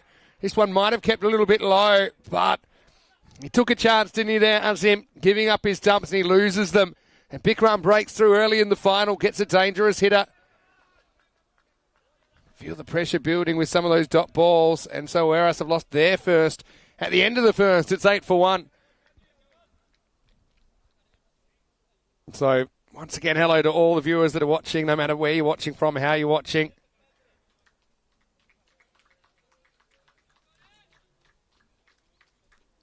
These are the lineups, just to be clear, that Mian Shahid is not in the lineup. You see Aslan Naseem in, you see Fahid in as well for Ueras.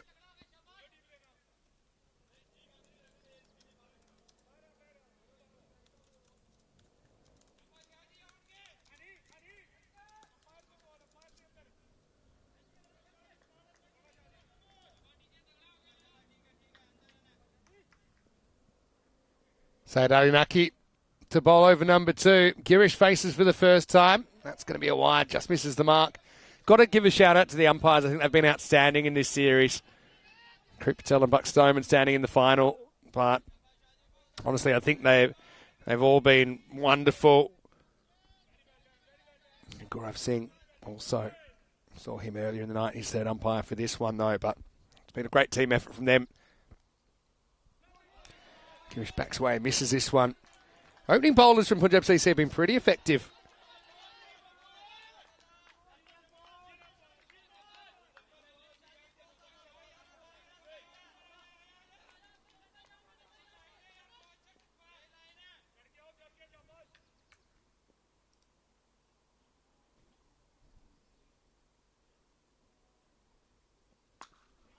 Girish can't get hold of this one. Well, he's going to be run out here.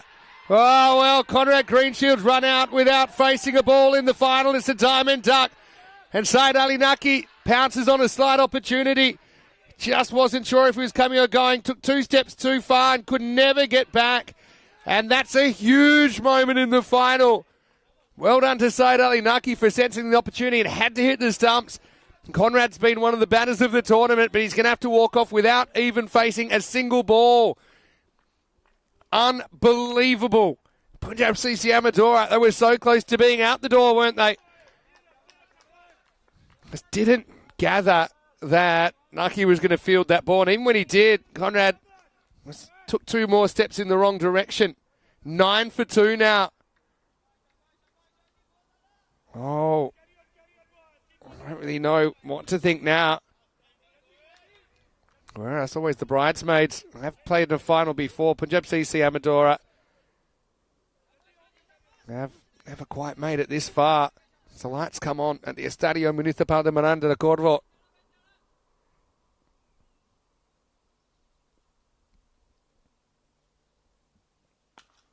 Now Girish is going to step up to the plate. I wouldn't say it was really his fault either. I mean, he's looking for a run, but I just think it's a classic case of Greenshield's overcommitting and didn't need to at that stage. I mean, hindsight's 20/20. You make these decisions in a split second.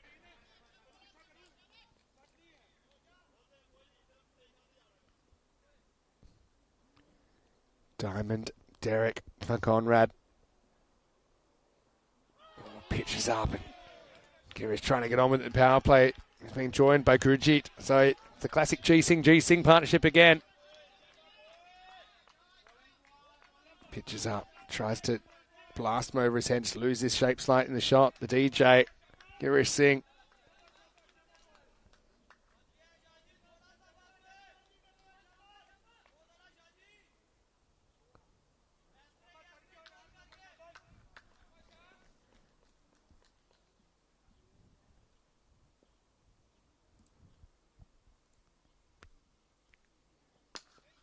Full toss, worked away, well fielded there. It's Adnan Ali doing the job. Whereas going to have to battle. Still given credit for 119 though, which is a pretty defendable score. I do that pretty deep, but like I said, missing it. A couple of key players who are away on international duty.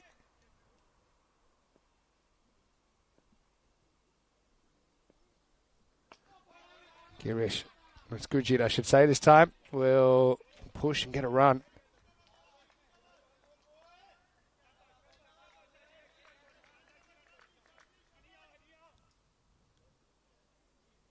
That'll take us to the end of the second over, and the score's 15 for 2. But a dramatic over there.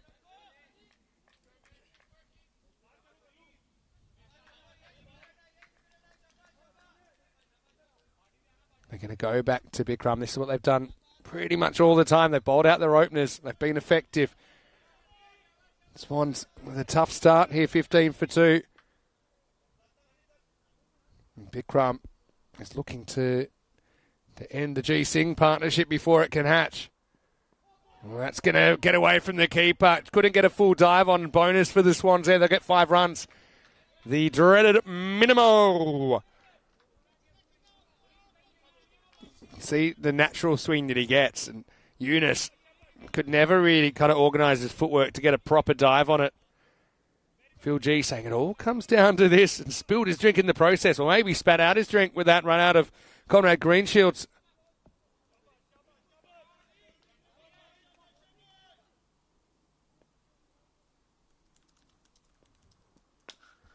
Lifted up and out of the ground. Gurjeet, we know, can hit a long ball. Maximo.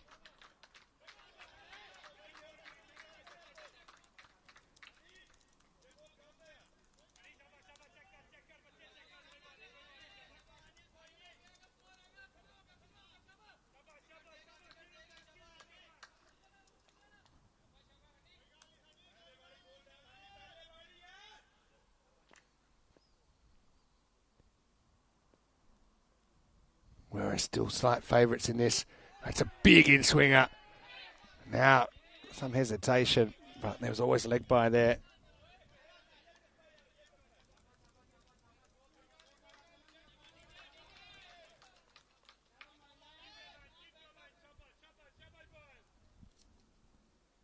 Rob's saying sorry he was sacked before the finals, Phil.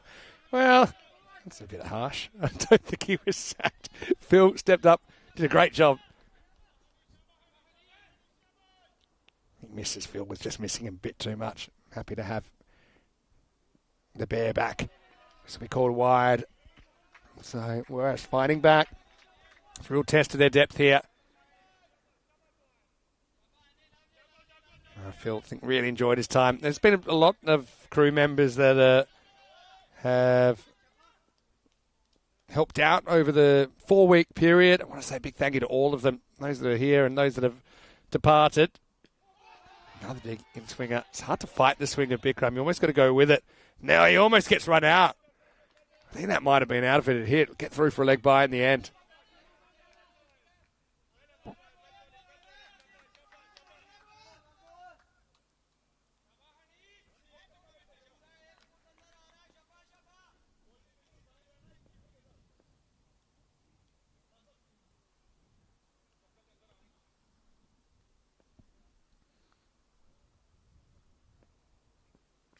Bowled him. That time he goes full with the inducker, and that's the end of Gurjeet. Kind of Yorks himself, but that is a banana ball from Bikram. Look where it bounces. Bounces right between his legs. If it stayed put, he might have had a play on that. Might have been able to maybe clip it away. But whereas just when it looked like they were turning things around, they've lost a third, and it's 29 for 3. But what an in-swinger from Bikramjit, who's a real awkward character. He has that kind of wrong-footed hop.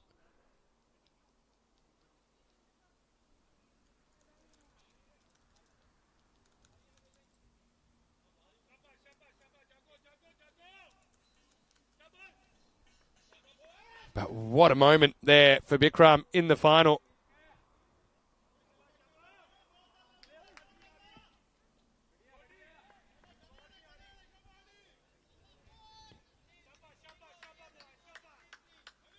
Well, Phil, I know you get creating a bit of heat in the chat there, but yeah, I guess you are like the sideline reporter. Special comments, Phil, to you, and of course mentioning all the crew that have been here. Phil, huge effort from you over the first 3 weeks. It's great to spend the weekend with you last weekend. Oh, that's a brute of a delivery first up. Absar Alam coming in at number 5. Punjab CC Amadora. You know, cricket's a funny game. They chased 146 underlights last night against the Warehouse. But, you know, they might be chasing 80 or 90 here. Who knows? Still could be game on. Cricket can change very, very quickly.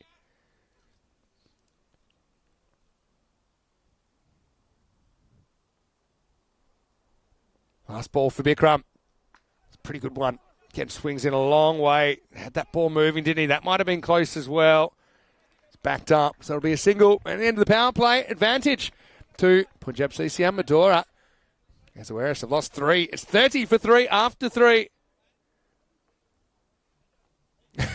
I like this, that Simo saying the series in Australia runs from 2 to 6 in the morning. Phil never woke me up by yelling about Maximos. Well, sometimes you need to be woken up, Simo. Maybe you were dreaming them. Who knows? But Phil, he could wake you up with the Gorne.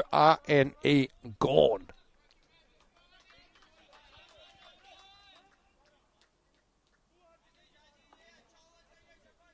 Saad Ali Naki, as predicted, is going to come back and bowl out.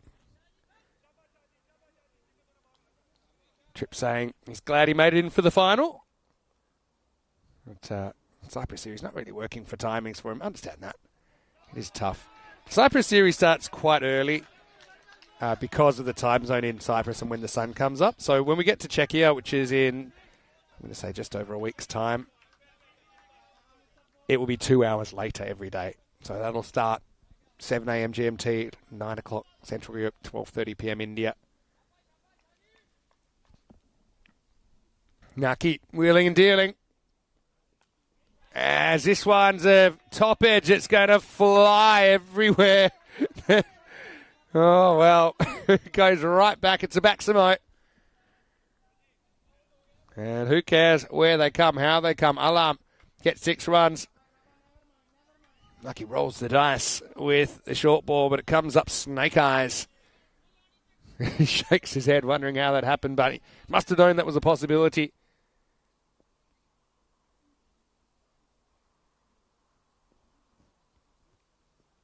Oh, ow. That's got him right in the chest. Ow. I felt that from here.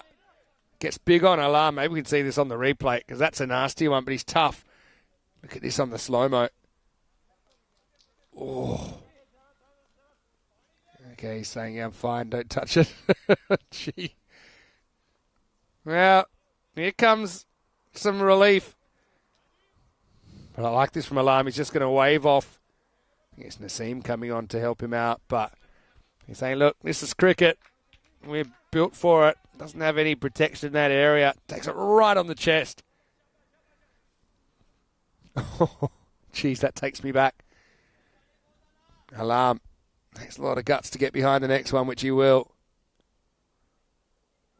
But he's going to get castled, and that's a 4th wicket now. He gets shaken up, then knocked out, and it's a great Yorker. Again, kind of Yorks himself, I think, because he dives at, he charges at it. Bounces around that front foot and 1-2 punch. Sends Alam packing. He's going to have to go out for 7 and the score 36 for 4. Whereas in big trouble. Never even lost a game in the series until last night.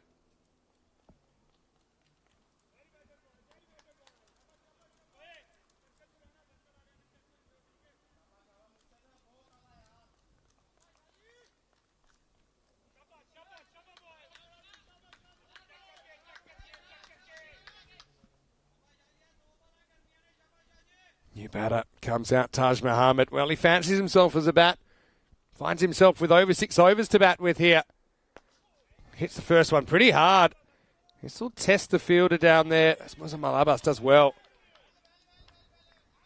Hits the stumps, but safely home. Big moments early in this final. They all seem to have gone the way of Punjab CC Amadora so far. Now 70-30 favourites. But as we saw earlier, winning in the run doesn't necessarily get you the win in the end. Capitals were well ahead. I think Punjab CC Amadora, they were down to, might have been down to single-figure % before they fought their way back in the qualifier. Respects this one. Does Girish Singh. Finds himself with yet another batting partner. That's the end of 4. And Awaris up 37 for 4. As the lights come on, just on weather watch. It was a big, big storm predicted. I think it happened. It just seemed to miss us. It was quite a big storm, but quite localised. So looking at this weather now, yeah, it looks like it just missed us. So we shouldn't get any rain interrupting. And we are lucky. If we were maybe 20 kilometres down the road, I think we would have been washed out. Bowled him! One that keeps low. And cannot believe it. Taj Muhammad, who thought this was a pullable length, and he probably was right. But Parveen rattles his stumps. Let's have a look at this on the replay. Yeah, never gets up. Taj loses his poles, 37 for 5. Unbelievable scenes here.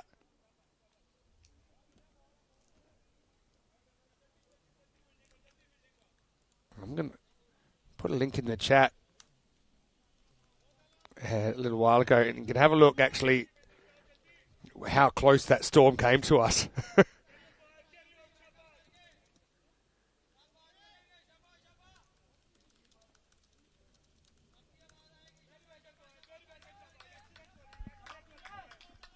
What can Werris get to here? Can they get a scrappy 100 on the board? Then bowl and field out of their skin. They couldn't stop the bleeding last night. Ravinder Kumar comes out at number 7. And he gets one that keeps low as well. That would have knocked out a 4th stump.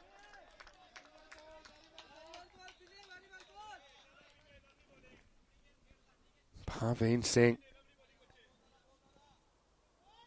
Punjab CC Amador always seem to have a bit of a rough trot with qualification for finals. For example, I remember last year in the ECS, they missed out just on net run rate, and it cost them again in the ECS this year, put them into the eliminator. He's able to get a bit of a pull away, doesn't go too far. Ravinder's off the mark. Don't forget, the Lisbon Capitals successfully defended 83 on Tuesday against Punjab CC Amadora.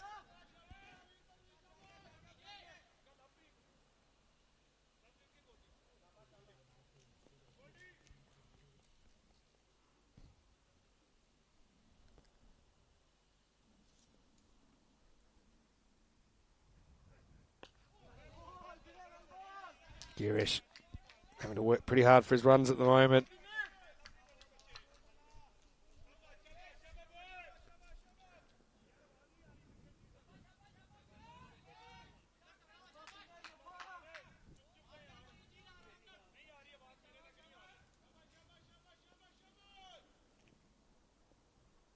What a tight over this is from Parveen. Oh, edge, and really well fielded down there. Simran's become a bit of a specialist in that position during this series. I think they just know a lot of balls fly down there, so we need to have a good fielder there. He did very well to stop that. It's almost like he knows the terrain. There's a few bumps and troughs in this outfield. He's traversed most of them in that area.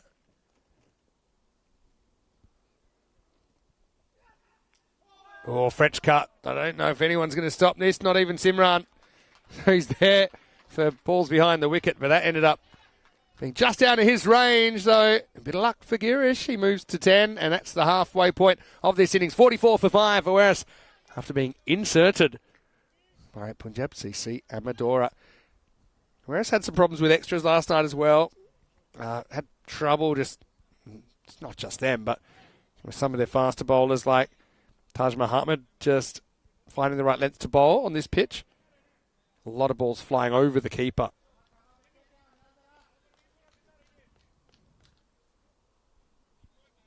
Punjab CC, they've kind of worked out their bowling lineup now, haven't they? With their 5 bowlers, they tend to go all pace. Gurjit comes out right at the end of the bat from Kumar. He'll get a single. So interesting. 95 expected. Just scrap 100 here. Kind of an ugly 100. They'd take it at this stage. Whereas, and hope to bowl and field to their potential. Get those dangerous hitters early.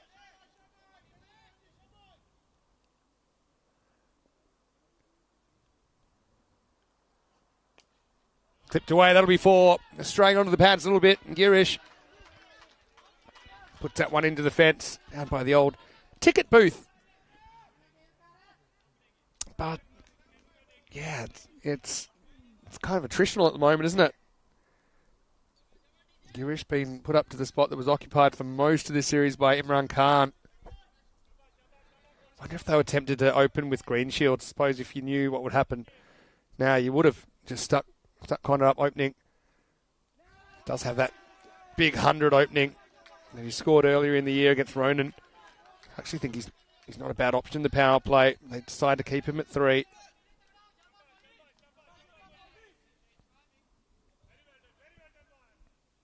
Hello to Binge Watcher. Always great to see you. Bowled him. Another one goes down. Girish tries to go downtown, but gets nothing but fresh air. And Gurjit, the golden arm, does it again. He has a wicket in the final. But yeah, remarkable amount of bowl dismissals here. He's now the 5th person to be bowled in this final. The other wicket, of course, was the run out of Greenshields without facing a ball. A bit of variable bounce always kind of brings the stumps into play. 49 for 6. And this is Arslan Naseem coming out to bat at number 8. What can they get to here? Whereas they have made the big dance before, but haven't been able to win a final. We did see them at the ECL, though, back in 23. Oh, that's a good one to get first up. That doesn't do a lot for your confidence either. Following right through down the pitch. I want to know what Phil G's thoughts are about this. Punjab CC are just a team running hot at the right time in the tournament. Remember, they started with a loss in the Super Fives, but since then, no one's been able to touch them, Awaris included. All right, well, this one pops up in the air to the top edge, and that one's also been taken. What a brilliant catch. Just shows you when the game's on the line what you're capable of. And that's Nucky, who goes full-on kamikaze style there. May have dislocated both shoulders, but he holds on to the Grizzly. Just a kind of looping top edge. Keeper wasn't quite going to make it. He takes it and he wipes himself out. Pity we didn't get the landing there. And Nucky showing how it's done in the final. Puts his body on the line, ends with a barrel roll. Naseem goes for a 2-ball duck, and it's 49 for 7, and this is starting to get quite ugly. Arnav Kamboj comes out. It's the end of the over, so he won't be facing 49 for 7 after 6. What a great catch. First catch taken in this final. That's a brilliant one from Naki. I'll be curious to see what that expected score is now. Parveen's coming back. He's on a heater as well. 1 for 7 in his first over. 77 predicted now. Even that looks a long way away at the moment. Oh, he gets it. Oh, he's gone. You can't believe what you're seeing here. It's actually perfectly executed by Kumar. Gets a feather on it. But look, there's a fielder there waiting for it. And a great bit of anticipation. Goes to his right and takes it. Almost behind the keeper. Well, this is remarkable. Everything rolling Punjab CC Amadora's way here on finals night. That's a brilliant shot. How often have we seen that go over, even for 6? If he'd gotten a little bit more, it would have gone for at least 4. But a wonderful catch taken there. It's Gurjit running to his right, and Parveen's got a second. Do not adjust your sets. It's 49 for 8. Geez, you're a bit unlucky. You've played the perfect ramp, but it just got into the zone of Gurjit Singh. It takes a brilliant catch. Number 10's out there now. It's Krishna Nupane. Only Mohammed Fahid to come, and we haven't seen him in the series so far. Down the leg side, but the thing is, you can't really afford to shut up shop either, because you don't have enough. It's almost like you have to still gamble. Can you get, say, 10 and over from here? That would get you about 85. But how? Kind of need a boundary and over to do that.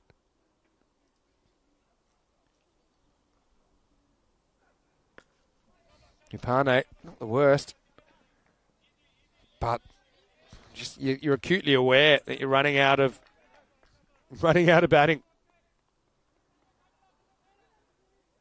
And Phil G saying he hasn't seen anything Gorne gone except the Ueris batters. We have had 3 Maximos in the innings.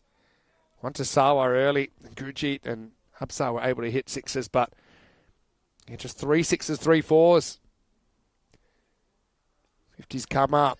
Slower ball, clever option. Arnav angles the bat. Get a single. Whereas right now, a lot of animation in their position. Watching on from the grandstand. Bit shell-shocked here.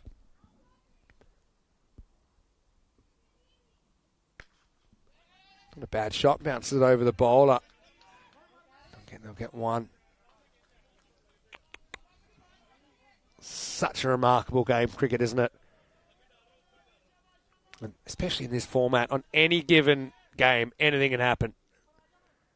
Phil G says maybe it's a low-scoring thriller. Well, they've got 1% chance, it says here. Pretty good ball. Cambodge survives at the end of the 7th, and Ueris are 52 for 8. Kroom saying this is crazy. Yeah, well, that's ECN cricket for you. It's unpredictable. Whereas they hadn't even lost a game until last night, of course. They had a winning streak of 11 matches in a row, but it got snapped last night as they couldn't defend 145 against Punjab CC. The way things are rolling, could be back-to-back losses that send them crashing out of the tournament in second place. But, hey, if it can happen to one team, it can happen to another.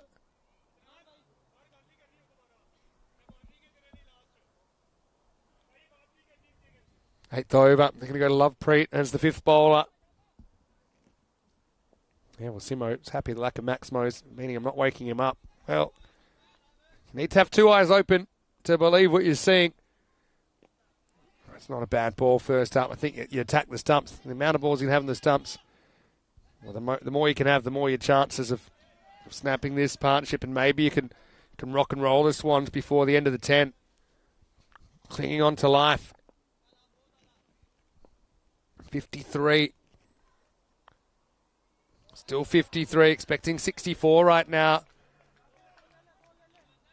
And the best defence we've seen, or the lowest scoring defence, 83 so far.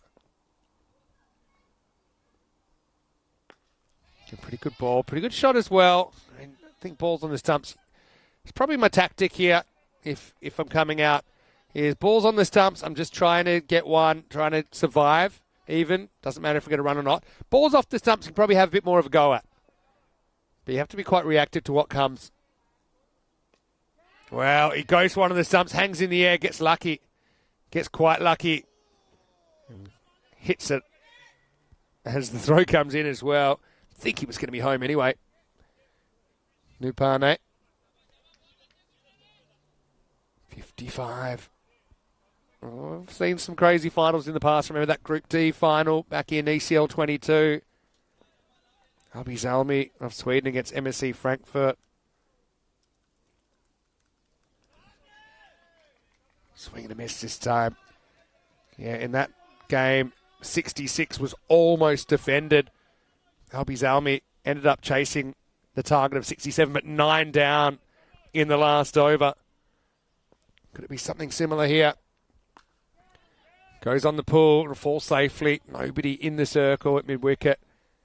And that will be the end of the over. Kambosh and Nupane scrambling for any runs really at this stage. 56 for 8 at the end of 8.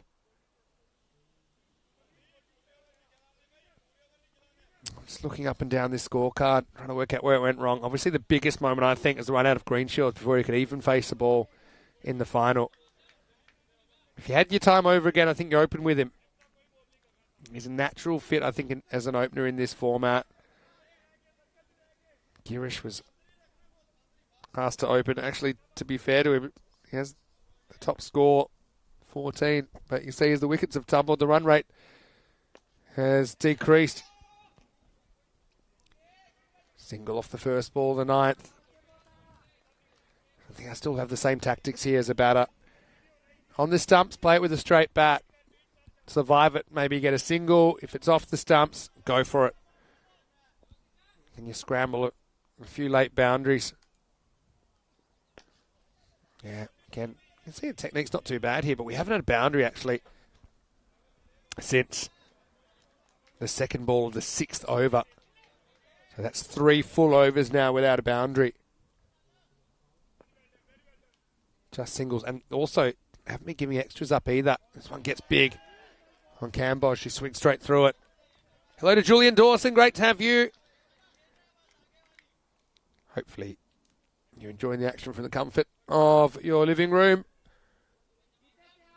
Clinging onto that 1%, aren't they? The Swans. Now the Hunters have become the hunted in this series. Oh, he's bowled him. That's another one that keeps low. And we hear the death rattle once again. That's a really rough ball to get. That's the 6th bowl dismissal. But I mean, the worst bowlers, they need to be watching this as well. Need to be bringing the stumps into play. Can't bowl too short. 58 for 9 now. Still 8 balls left in the innings. Fahid will get a hit at number 11. Wonder what he's thinking right now. Into the side for the first time in the series.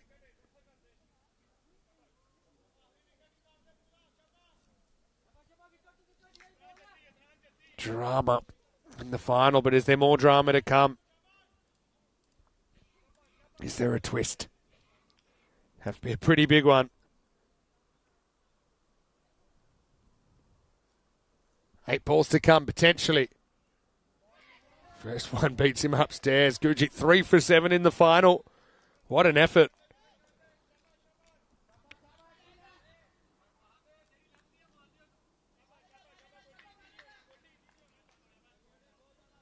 Mohammad Fahid, welcome to ECN cricket. That's a pretty good shot. That's going to be 4. What a brilliant shot that is from Fahid, the number 11. Oh, wow. That's actually one of the shots of the innings, isn't it?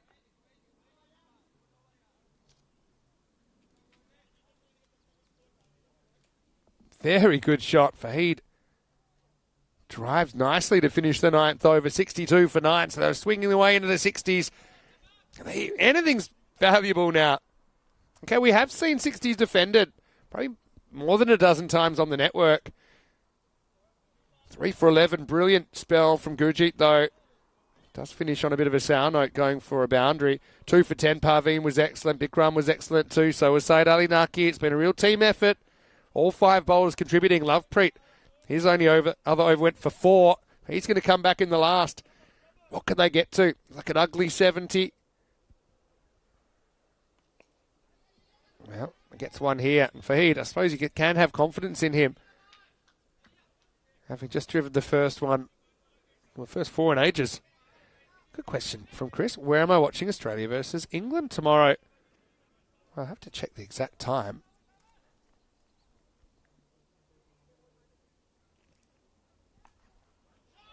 Wow, this is going to go away for 4 more. Well, Fahid representing 67 now. Things getting pretty interesting if they weren't already. Australia, England, I think I'll probably have just touched down. So I should be able to watch it somewhere, I guess. Just maybe from the airport. Ooh, this one takes a bit of, I think, arm. She don't mind that. Fahid is on a bit of a heater, so he's saying, no, look, I've hit a couple of boundaries, so leave it with me. Let's not take the one. Let me see if I can get another one. Don't mind that. Oh, with the hot hand. Deep in his crease here, Fahid. Tape ball style kind of stance. Gets tied up. It's off the pad, but this time they will take a run. I don't mind him turning down the first one, saying, all right, see what we can do. Nupane might as well have a dip at this. Worst case, get a single, take Fahid back on strike.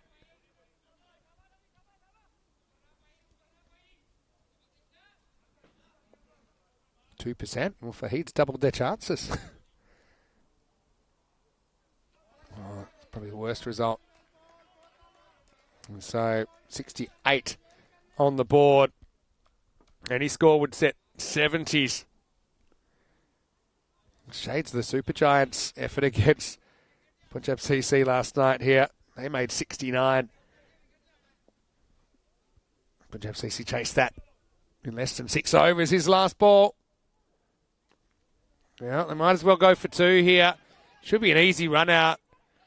And, well, it won't be. And this is classic ECN, isn't it? They should get a third. They're going to force them to make one more throw. But, yeah, I like that. So they will be bowled out of the last ball. Wouldn't mind seeing that from side on at the end because the stumps are out of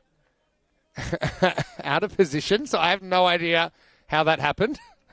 But, yeah, they'll end up getting 70 exactly. It'll be 70 all out. They do bat out their 10 in the end. But, yeah, tricky 71 chase coming up now, especially if we see early wickets. This game could take on a different feeling. And if they don't take early wickets, if the power players say 35-40 without loss, then I think that the Warriors' chances pretty much go to nil. But you just never, ever know, especially in a final. Finals are strange. Whereas they will just have to go out with a positive mindset and think, look, we need 10 wickets. Let's create and take some chances. 14 for Girish leads the scoring, which is concerning. As he was at the crease, unfortunately, when Greenshields was run out. Just overcommitting at the non-strikers and never faces a ball in the final. Does Conrad Sawa hit a 6 earlier, but that was it. Nupane and Fahid battle to get Whereas up to 70 runs. We see all 11 players at the crease during their innings. The bowling was fantastic. I've got to say, that's where it all started. They bowled a lot of balls that were on their stumps. They challenged the Warriors to hit. And a lot of them couldn't manage. 3 for 11. Gurjeet takes the figures, but 2 for Bikramjit and Parveen, and Saeed Ali Naki with 1 for 14. Lovepreet doesn't take a wicket, but he's also very, very tight, going at under a run a ball. So we'll take a break. We'll be back with exciting conclusion after this break. Will it be a miracle in Miranda? Or will Punjab CC Amadora cruise their first ever ECN trophy? Vinny Sandu here, Mr. Maximo for the European Cricket Network. Stay tight, stay put. I'll see you after a short break with the exciting second innings and the conclusion of this ECSN Portugal.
This European Cricket Network event is proudly brought to you by HCL Software and Paramatch.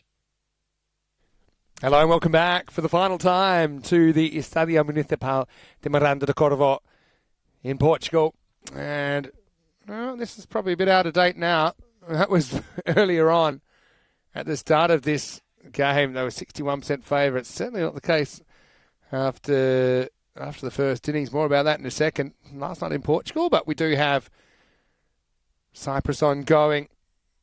You'll be hearing me in Cyprus for a little bit of a cameo Monday, Tuesday, Wednesday. I'll be there with Nish. And Rico will return after that to take you through the rest of the finals. And then all the internationals, 6 days of internationals, T10 and T20 cricket. 31 matches since the Golden Ball.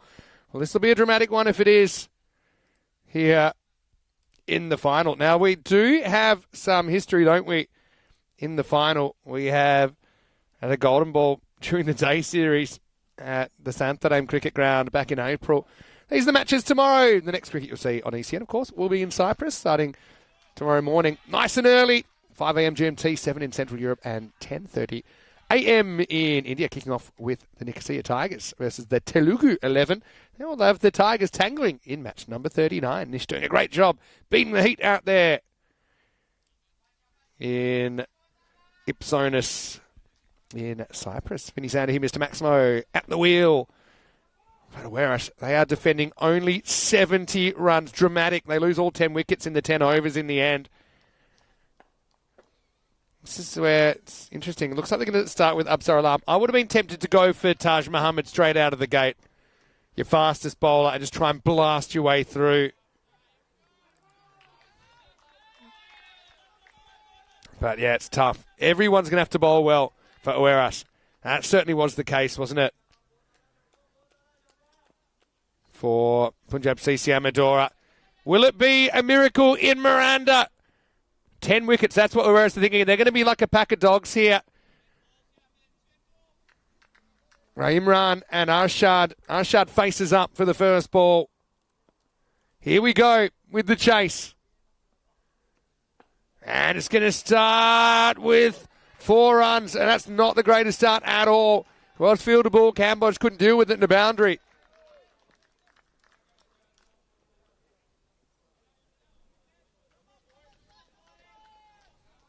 Interesting. They have gone for Alarm first.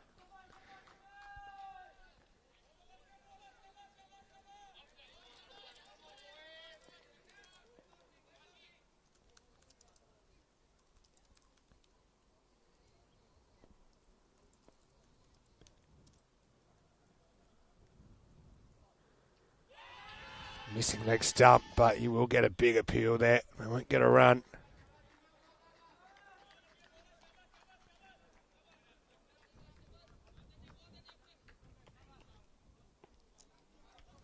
High drama.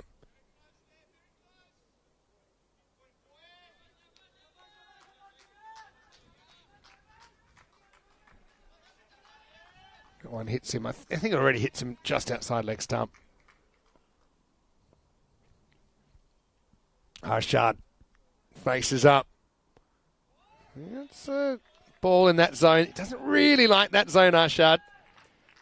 Tends to still try and swipe towards the leg side.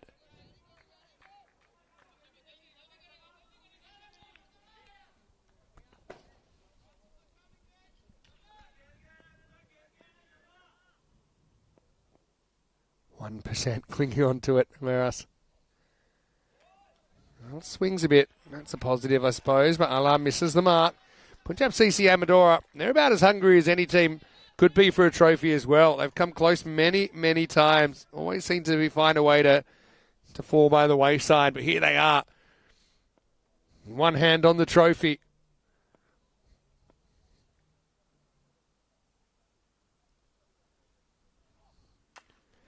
Up in the air, and that's going to travel. Maximo!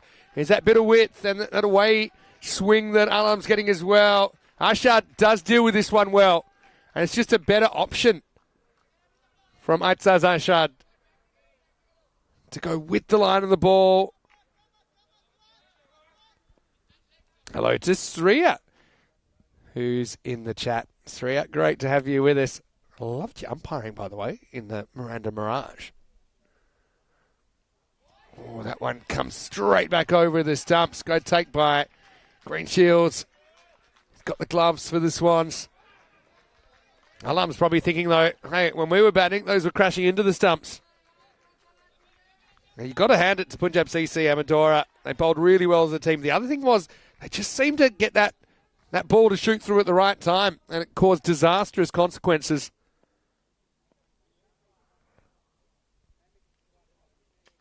All right, in the air. Someone's got to hold this. It's staying on the field. It's caught. Well, it's a start at least. Arshad goes for 10. Alam breaks through off the last ball of the first over, and it's 11 for 1. Swans breathe again. We already saw one fly over the rope. So it was a tough cat to judge. But it was well caught in the end. And Arshad the first to go.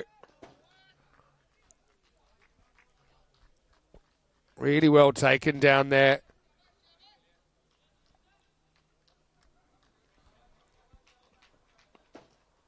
Simranjit Singh comes to join Rao Imran. Striding back to his position.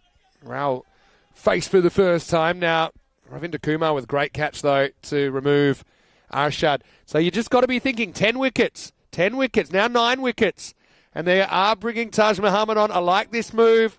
I probably would have had him bowling the first over, but Taj, his pace is a blessing and a curse, really, in these conditions. But he's the one guy I wouldn't want to face on this pitch. And he's wearing a Swans shirt right now. Clash of stars here in the second over. Imran faces up to Taj Muhammad. You see there, there's something to Taj's bowling, but he's got to be accurate. It's not good enough just to be fast, because he can be costly. We saw a lot of balls flying over the keeper and the batter last night.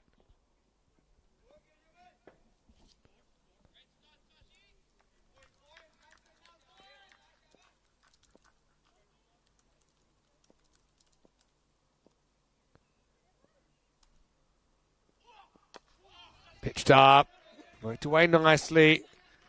They'll get a single. But Punjab CC Amadora, they also have a pretty long, strong batting lineup. You just got to believe you can do it.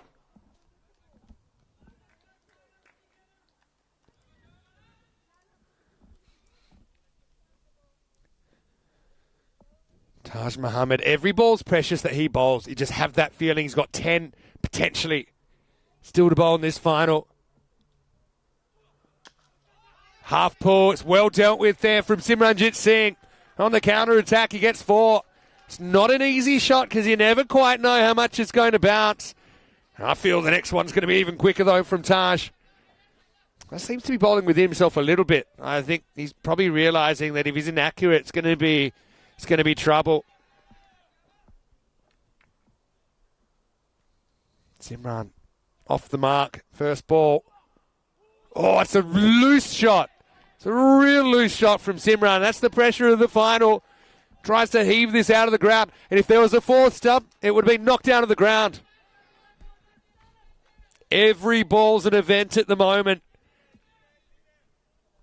9 wickets. That's what they're thinking. 9 wickets. They almost had Simran. And the more you get, the easier it gets to get more.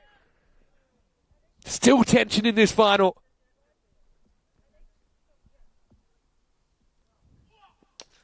Full toss, the over pitches, and it's going to go all the way. Maximo. Oh, game of fine margins. He goes for the Yorker there. Turns out to be a low full toss. And this is a better shape from Simran. He goes with the line, with the natural batting shape. Taj going for that Yorker, just missing.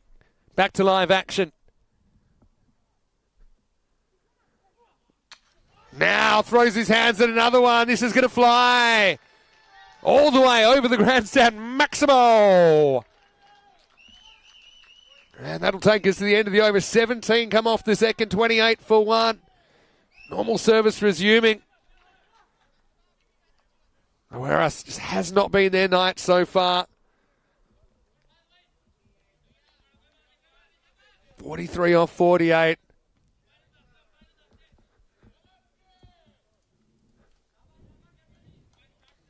I'm going to go to Mohamed Fahid.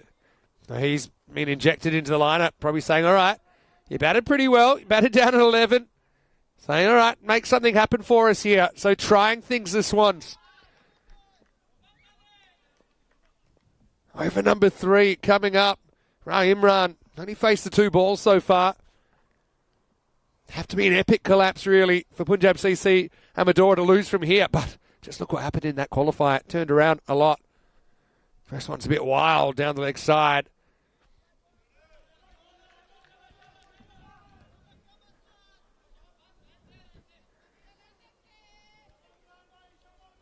Phil G saying, yeah, Taj is proper quick. He certainly is.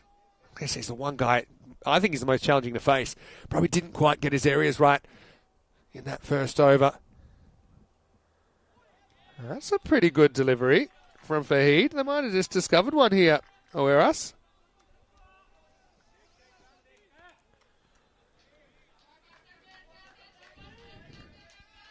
Still got to believe. If you're out there, you got to believe. You're going to throw everything you can into this defence. And if it's not good enough, well, so be it. You tip your cap and say, well played, but you've got to put everything on the line here. That's what they're doing. Punjab CC just need to keep the cool. It's well bowled once again from Fahid. Yeah, he's believing. Top ball's the next best thing. Probably not a great stroke either. Just trying to play across the line.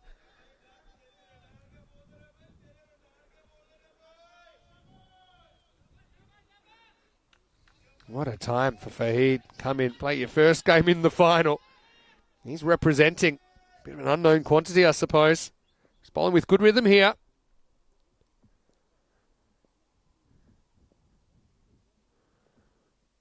This one just misses the mark. Taken by Greenshields behind the stumps. And for all my little jabs at Conrad's keeping, is a natural sportsman. I think he's done an admirable job back there in difficult conditions, especially with some of the bowlers that he's had to keep to.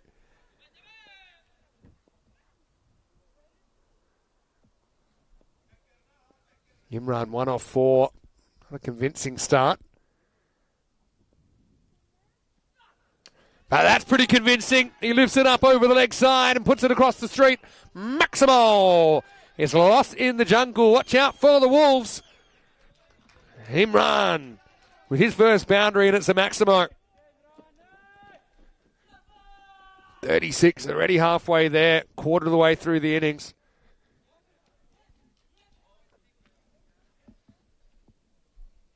Both teams desperate for the trophy. It was always going to be heartbreak for one of these two teams. They're both thoroughly deserving of the title. They've set the pace in this tournament, but also they've played for a number of years now on the network. Would love to get their first ECN silverware. Imran faces Fahid, who tries round the wicket now.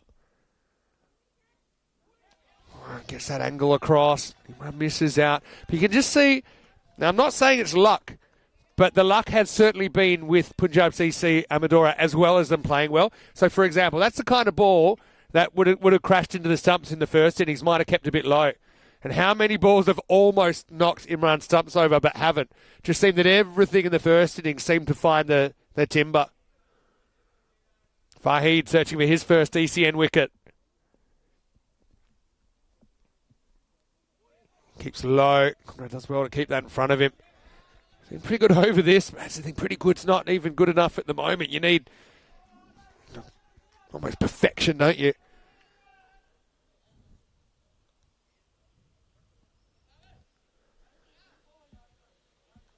Good question from Phil. Who's the MVP of the tournament? I've got my thoughts. Maybe let us know in the chat. Who's your MVP of the tournament? There will be an MVP trophy awarded to that player. So I'm going to put that on the chat. Tell us your MVP.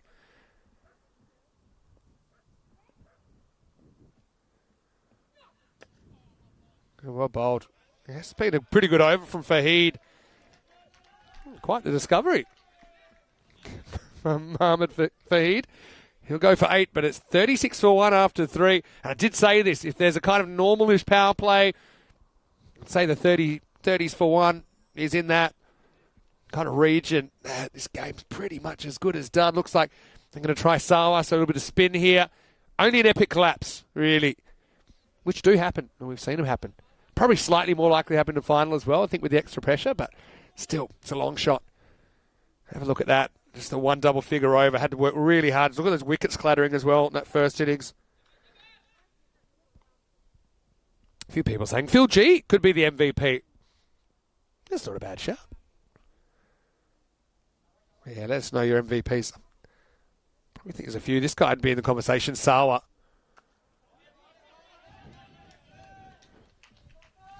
For me, the two kind of standouts that I keep gravitating towards, probably Azim Sawa and probably Danish Siddiqui of the Lisbon Capitals.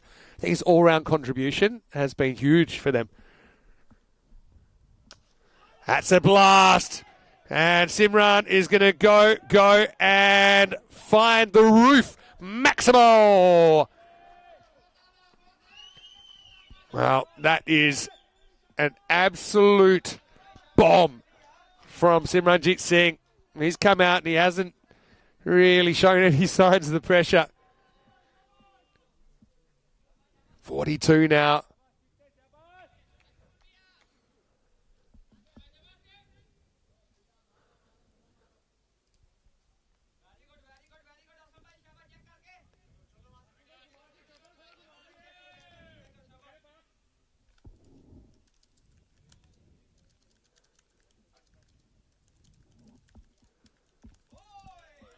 Well, a good comeback from the bowler.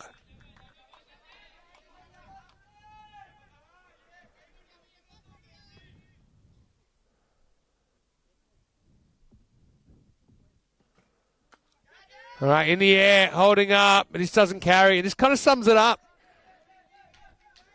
Again, I'll take you back to the first innings, and remember, I think it was Ravinder that played an amazing little paddle shot, looked perfectly executed, but found the fielder. Just cannot take a trick.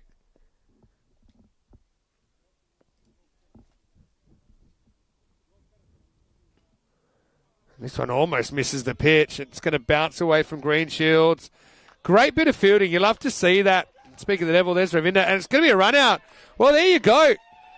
And that's come out of nowhere. I mean, it seemed an obvious one, really, but I think maybe Imran thought that was going to go for 4, so he's very slow. And he's run out by about 3 steps, so a bit of a bonus. Is it the start of something miraculous?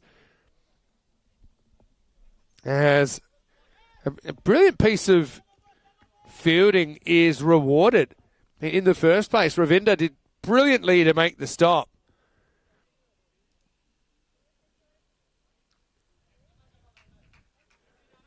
A little bit of drama there, so... Right, Imran will get 2 runs for his side, 1 for the wide, 1 for the run off the wide, run out going for the second. So it'll be 47 for 3, still 2 to come in the over. Left-hander comes out. But fantastic piece of fielding from Ravinder Kumar, you've got to say that.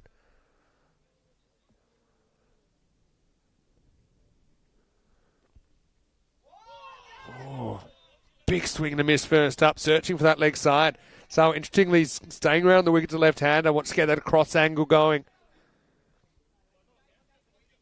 And that will it be the end of the over? I actually think there's still 1 to go in the over. Because the wicket was off a wide, I think they must have counted it as a ball. So I think Sawa's still going to have to bowl 1. Simranjit Singh, he'd be in the conversation as well for MVP. We'll say that we won't be able to telecast the trophy ceremony tonight, though you can catch our social media to find out who that person will be. And Parveen will have another go. Bonus ball if you like. Canawaris, grab another wicket, grab another hitter. Last ball, the 4th. It's not out. It's well, for me, it definitely bounces outside the leg stump, but I was just curious to see how long Kroot was going to look at it. Because with that angle, it's very, very difficult to get an LBW. I also think there might have been a bit of bat in it, but just have a look at where this bounces. Bounces to the left of the wickets. Just. Apart from that, had a lot going for it. End of the over, 45 for 2 after 4.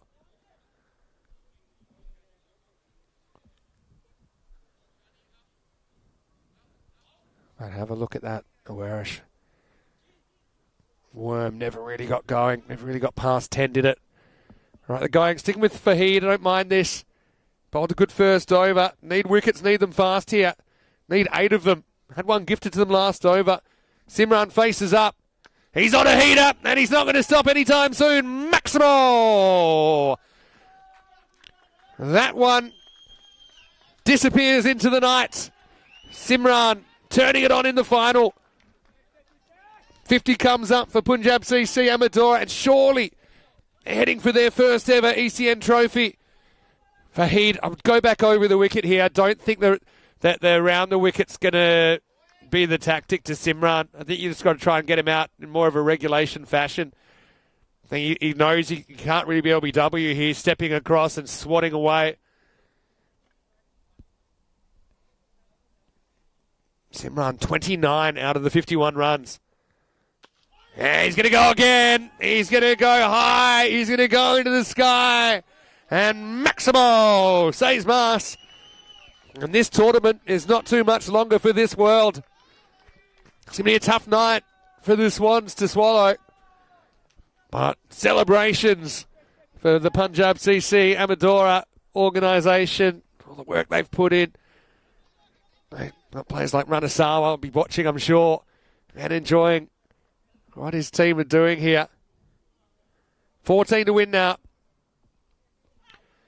He does go over the wicket, but it's a bit after the horse has bolted. Jams Simran down.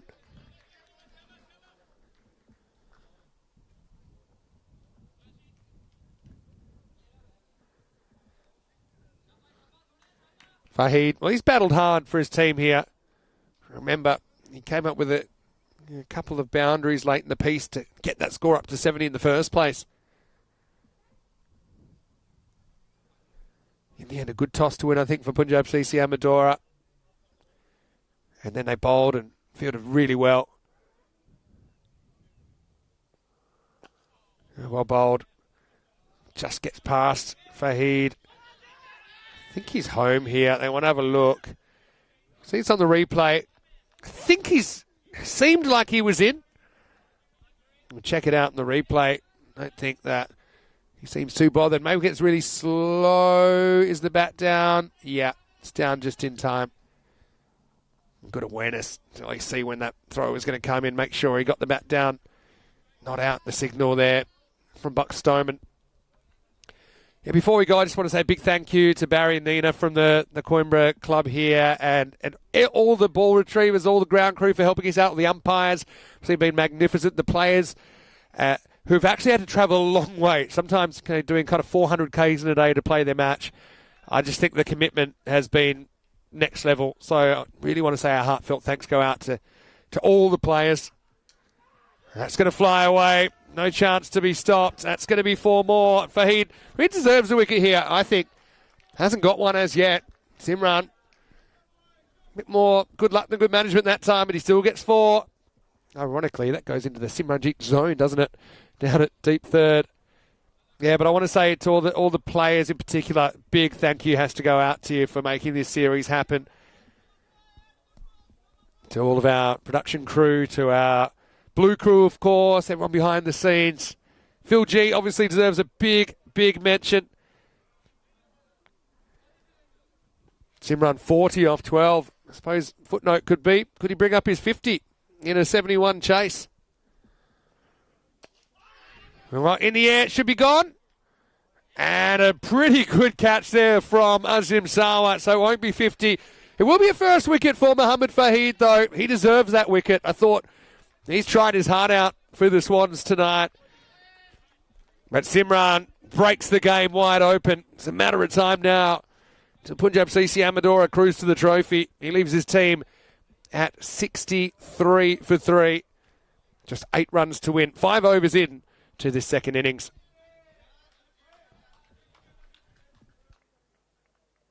Trip, looks like he's leaving a little bit early, but Trip, thanks so much for your company. Hopefully we see you again soon. I know it's a bit tough with the time zone in that Cyprus series. A few people starting the car.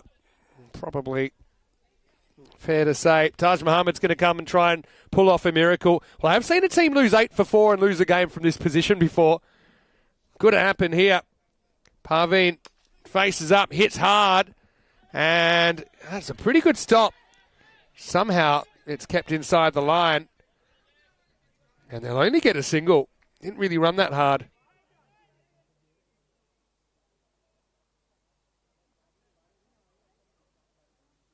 So 7 to win now. Again, it's been great to showcase some of the talent here in Portugal. More teams, more players getting involved, which is what you love to see. Blast straight through him here. Time for Taj to put the handbrake off and just fly in like the wind. He'll keep fighting to the very last ball.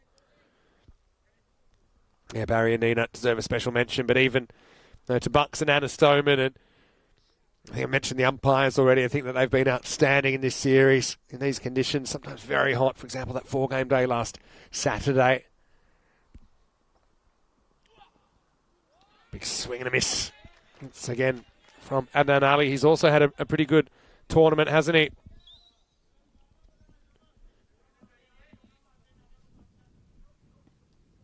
But, yeah, it's been a crazy month, the May Madness. Of course, we're into June now, but at one point we had 4 concurrent locations on ECN. This one is an inside edge, which won't get handled in the end. 6 can win it now. But that's cricket. I mean, all you can do is put yourself in the best position. The West did that by topping the group and then topping the Super Fives. But in this form of the game, everybody knows it's unpredictable when anything can happen on a given game. And just haven't been able to mount a fight in the final. Oh, this is up in the air. And another brilliant catch taken down there. They've been fighting really hard, and this is no exception. Parveen is going to go before the death blow is hit. I wouldn't say it's time to panic just yet. So Taj Muhammad does get brought back and creates a wicket. Nicely taken down there as well. Ravinder's caught really well. Don't forget he was involved in that run out as well. It was a brilliant stop that started that run out of Imran. Yeah, you need to take basically 6 wickets for 5 from here. But I mean, if there's a guy that you'd want the ball in his hand, it's probably Taj Muhammad. Lovepreet's going to come out. He can win the game with one swing of the bat. Whereas going to keep fighting. There's been some really good catches taken here. Yeah, it'd be amazing if they had another 30 on the board. Looked like they might be able to eke 100 at one point, even with the start they had. Lovepreet faces up. That's not going to help at all. That's going to run away off the end of the gloves of Green Shields. And that is going to tie the scores. And, well, Taj, he'd held on for so long. These are the kind of problems he had last night, though.